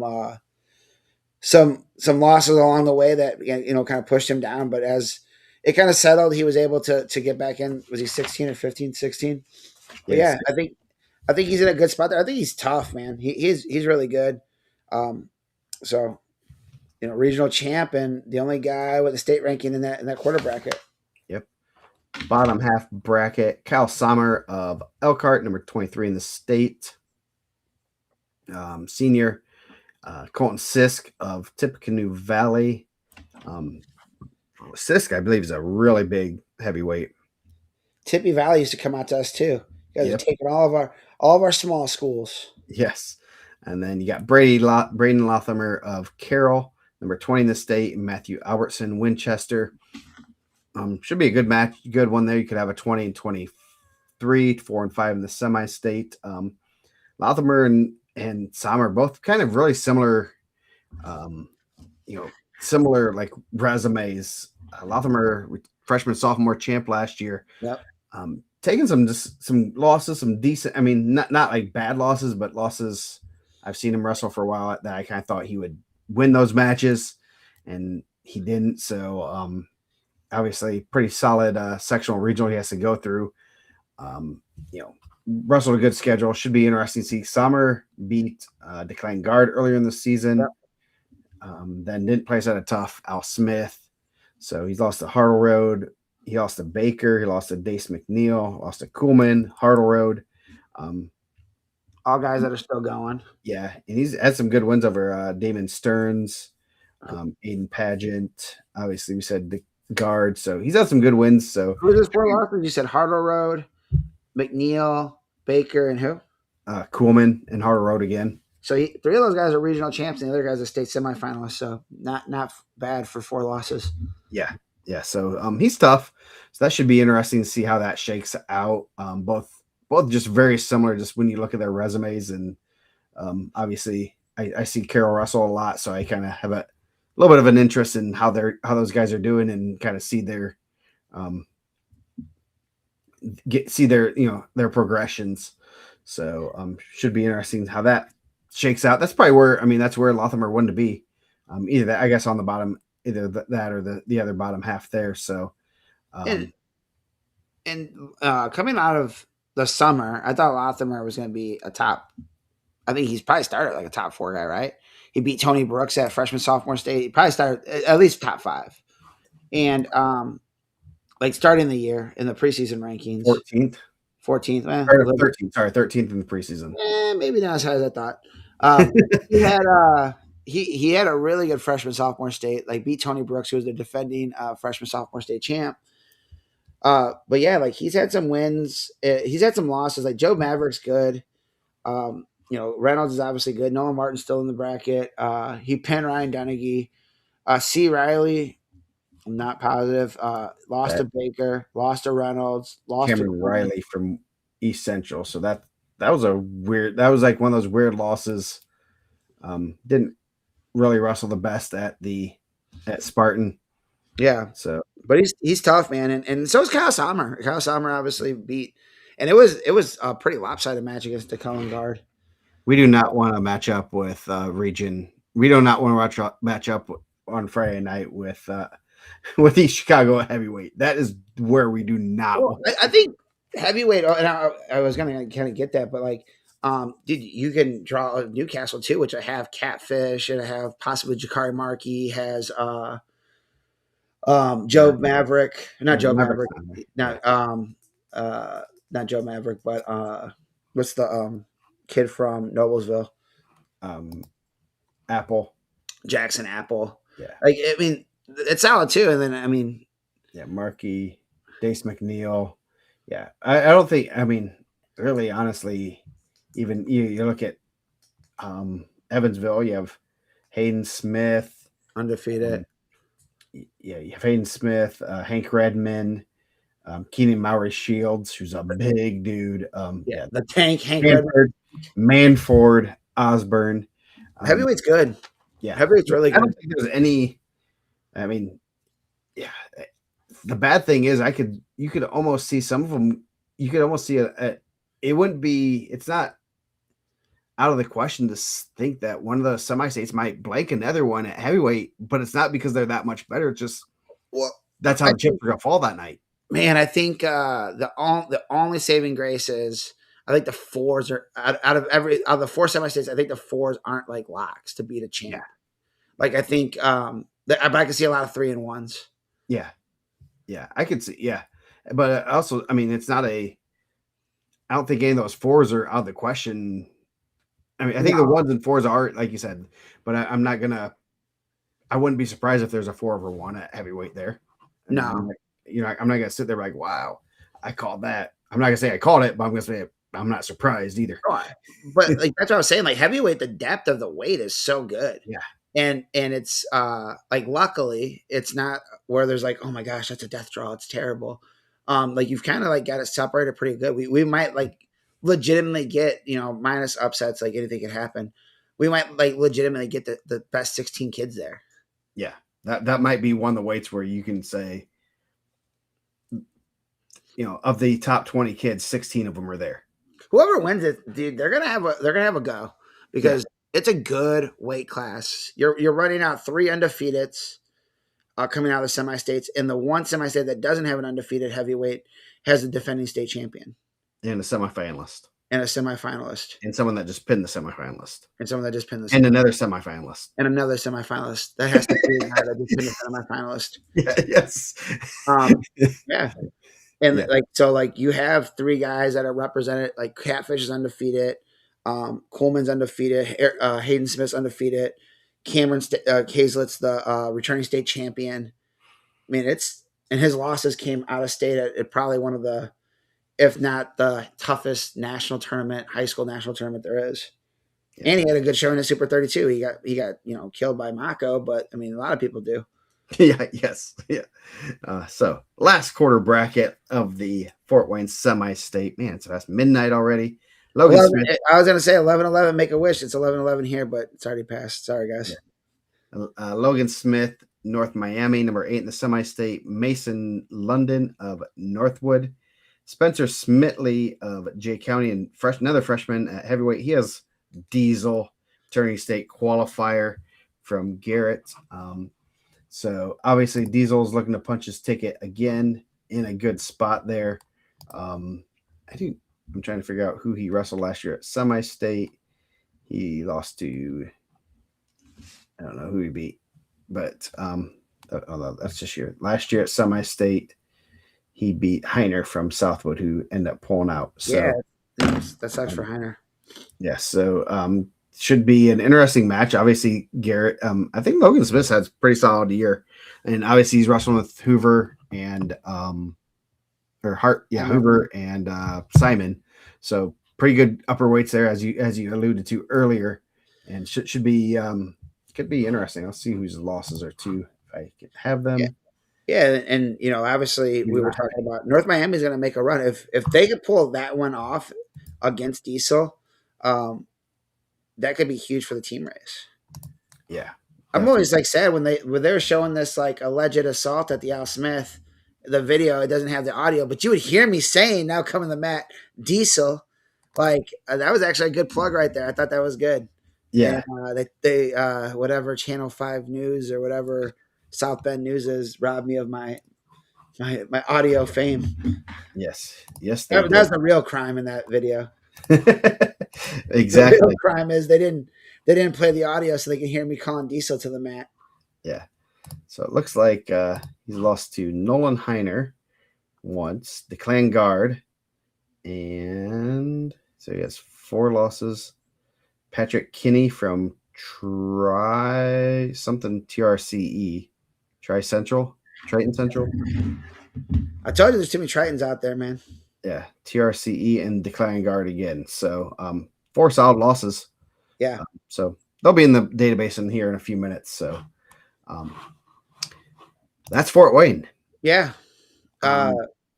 Pretty interesting. Overall depth, I think, is really good, right? Yeah.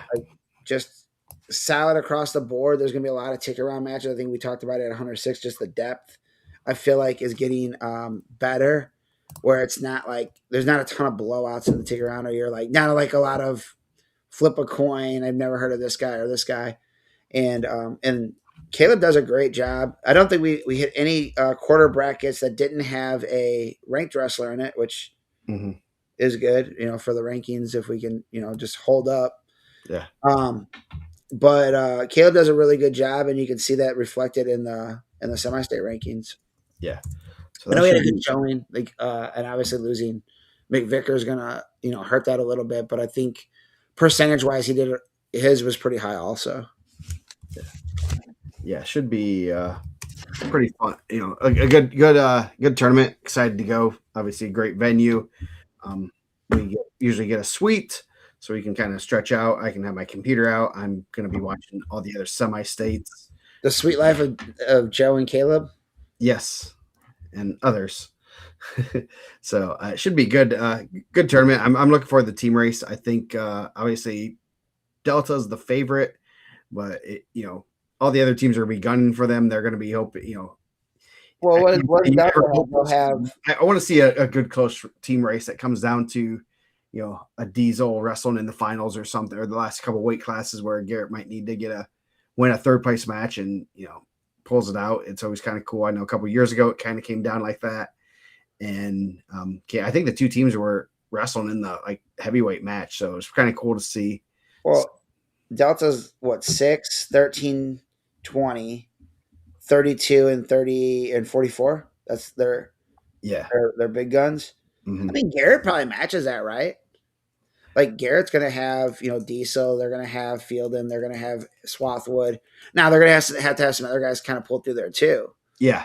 Yeah. There's some guys in some positions where they're winnable. and if they're wrestling well, if they kind of get something to you go their way, that could be definitely in their Well, favor. So in North Miami, got to probably pick me up at 13, but they'll be in the mix at 20.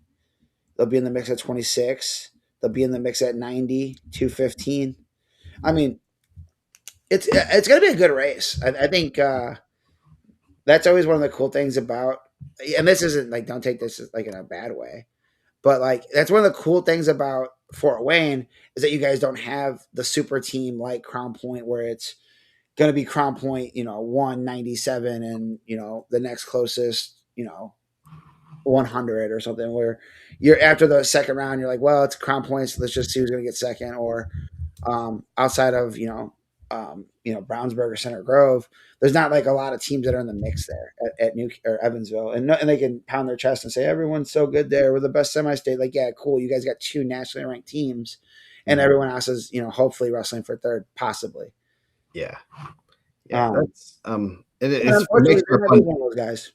Yeah, definitely makes for a fun day to keeps you involved a little bit more, especially as a fan, and because you're also looking for those you're looking like, man, this match over here, when you're not usually caring too much about the North Miami match or the Garrett first round match. This might be very worthy of some attention. Belmont, obviously, like I said, they have 12 guys there. Yeah. Some are in some pretty solid spots that, I mean, they're winnable. That's you gotta be able to you got 12 guys still in the running, so that's gonna put you in a good position. Is that who has the most? I believe so, because I'm pretty positive, unless because Carroll sectional only had 998, I believe, for their top teams. Yeah, I think I know Goshen didn't have a lot of guys qualifying. I'd say maybe North Miami might have more, but that'd be negligible.